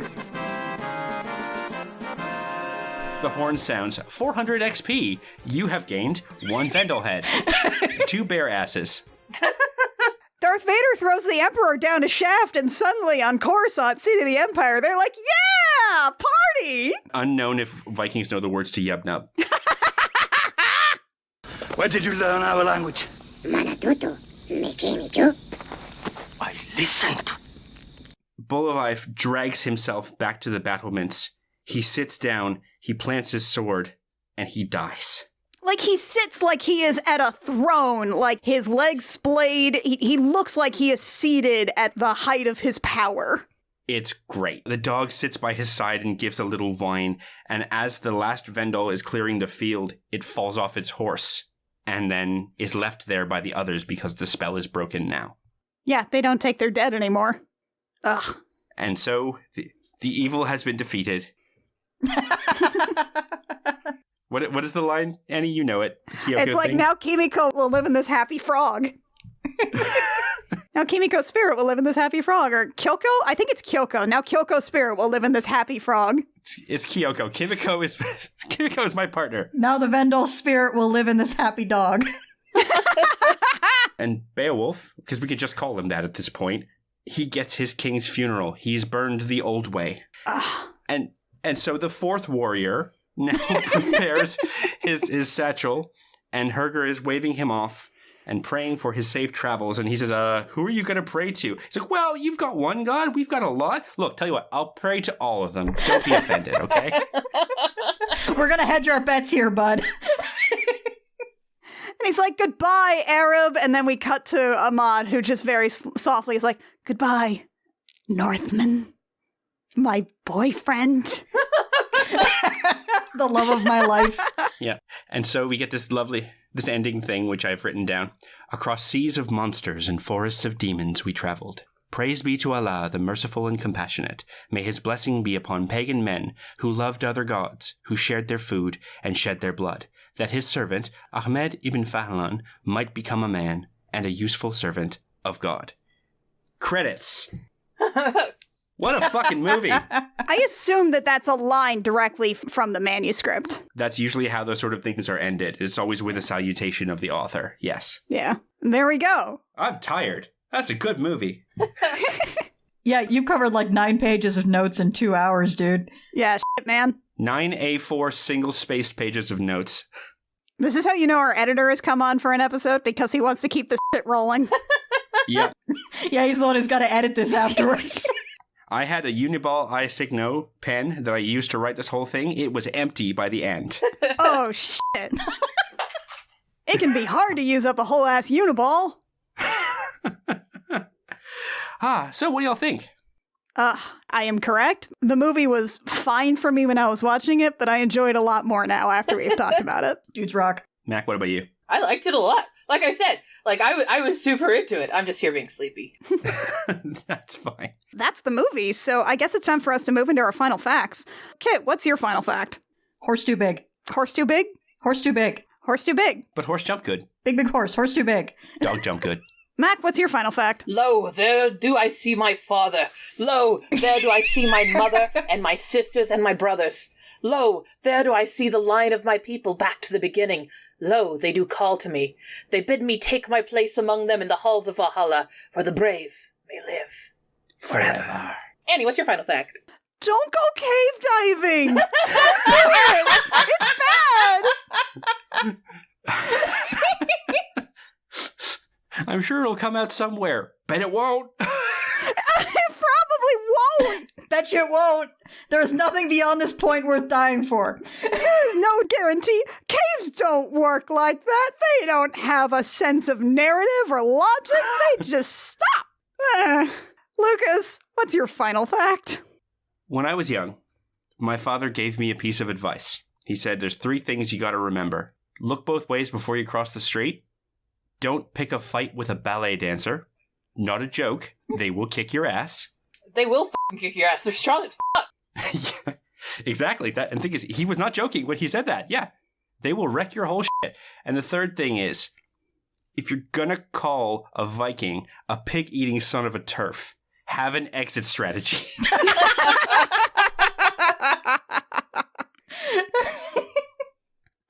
Oh, shit. That's good. Damn. That's advice to live by. Shit. It's one to grow on. It's advice to live by. All right. Lucas, thanks so much for coming on today and talking about this Beowulf with us. Where can people find you on the internet? On Al Gore's internet, if you want to see some of my wacky adventures. I'm still on that thing that we're calling Twitter that looks a bit like Twitter but isn't Twitter. You can find me at Lokified, Lokified. You can also find me on Instagram, where I'm posting cute pictures of my kid and my dog, and also film photography stuff that I'm doing more often now, as I've actually gotten out to a developer now. I do have a podcast that has been on extended hiatus. If you do want to go back and listen to The Math of You, you can do that, which is just The Math of You, exactly as it sounds. It has been about a year and a half or more since an episode, because Panini, Global Panini, y'all. But it's got such a good archive, though. You have so many, like, great interviews with lots of fun people. There you go. So yeah, it's about formative media from when we were young. I talked to lots of cool folks, including every person on this call at the moment. So that's where you can find me. Oh, also, I edit this show. I produce this show. This one, I Will yes. Fight You. Be sure to check out this show. I also edit a few other podcasts. I edit Apocrypals with Chris Sims and Benito Sereno. I produce The Next Wrestling Fan with Megan Bob and Miles Schneiderman and now Chris Newton, which is a pro wrestling show. I also edit Himbology, which is my friends Ginger and Andy, who are studying himbos and how they appear in the history in a very fun way. I think that's all of them right now. Yeah, there's a lot. I edit a lot of podcasts. I still keep podcast in my heart all year round. Definitely go check out Lucas's work on other stuff. He has been a great editor for I Will Fight You, continues to be such, and he does great work on those other shows as well. That is going to do it for The 13th Warrior. We're very happy that you have absolutely been convinced at this point that Dudes Rock. Dudes rock. Dudes rock. Is the long and short of it. Join us next time when we'll be talking about Ju-On versus The Grudge. The Grudge Off. The grudge off. No, that sounds that sounds like a weird sex thing. I'm not calling it that. Never It mind. does sound like a weird sex thing. Grudge 3, The Regrudgeoning. The regrudgeoning. All right, we're going to do a regrudgeoning. In the meantime, I Will Fight You comes out every 5 weeks. You can find it wherever you download podcasts. It is edited by Lucas Brown, whom you may know from this episode. Heyo! Who's Lucas? It's him. Who is Lucas? I've been here the whole time. That's the guy. It's him. That's the guy. Hello there, do I see my producer? If you would like to support us, you can do that just with a like or a comment or subscribe wherever you find us. Reach out. One of us is probably monitoring some feed or other. If you want to give us money, you can do that at patreon.com/thegemjam. For just $1 a month, you can get early episodes of I Will Fight You. We have show notes at our behind the scenes tier at $5. And at everything else, there's lots of cool stuff for our other shows, Date Me Dammit and Gem Jammer as well. If you want to find us on the internet, our website is crookedrussiancam.horse or crookedrussiancam.gay, but not gay horse. That domain doesn't exist yet. Yet. Wait, how big is the horse? Is it like a small horse or like a big horse? It's as big as it needs to be in its heart. It's specifically in Icelandic. The important thing is that it's very gay. We're also on Twitter. It's still there at CRC Podcasts. You can find us at a couple other social media sites at the moment as well. Special thanks to Astrovex for their use of Dvorak Symphony No. 9 from the New World, arranged for electric guitar. You can find them at youtube.com/Astrovex, ASTRAVEX. They're available for voice work as well as composition. And also, how good is that song? Join us next time for the regrudgeoning. Until then, I'm Annie. I'm Kit. And I'm Mac. And I'm Lucas. And we have fought you. Forever!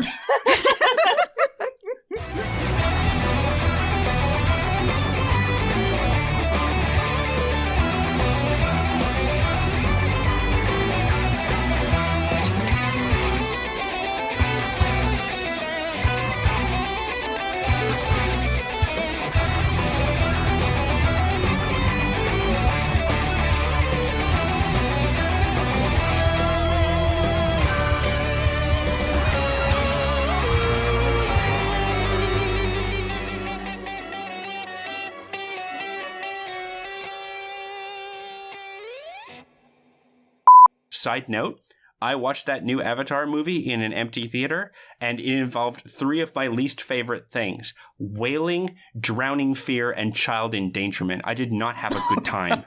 Oh, no. Usually 3 of those things at once. They go into like a dead battleship, and they're like, the sections are being closed off behind them as they're like in an air pocket, and I'm like clinging to the edge of my seat like, please stop doing this, James Cameron. You like the water. Nobody else likes the water. Jimmy just can't get enough of being underwater. He loves underwater. It's his favorite place. Loves being chilly, that man.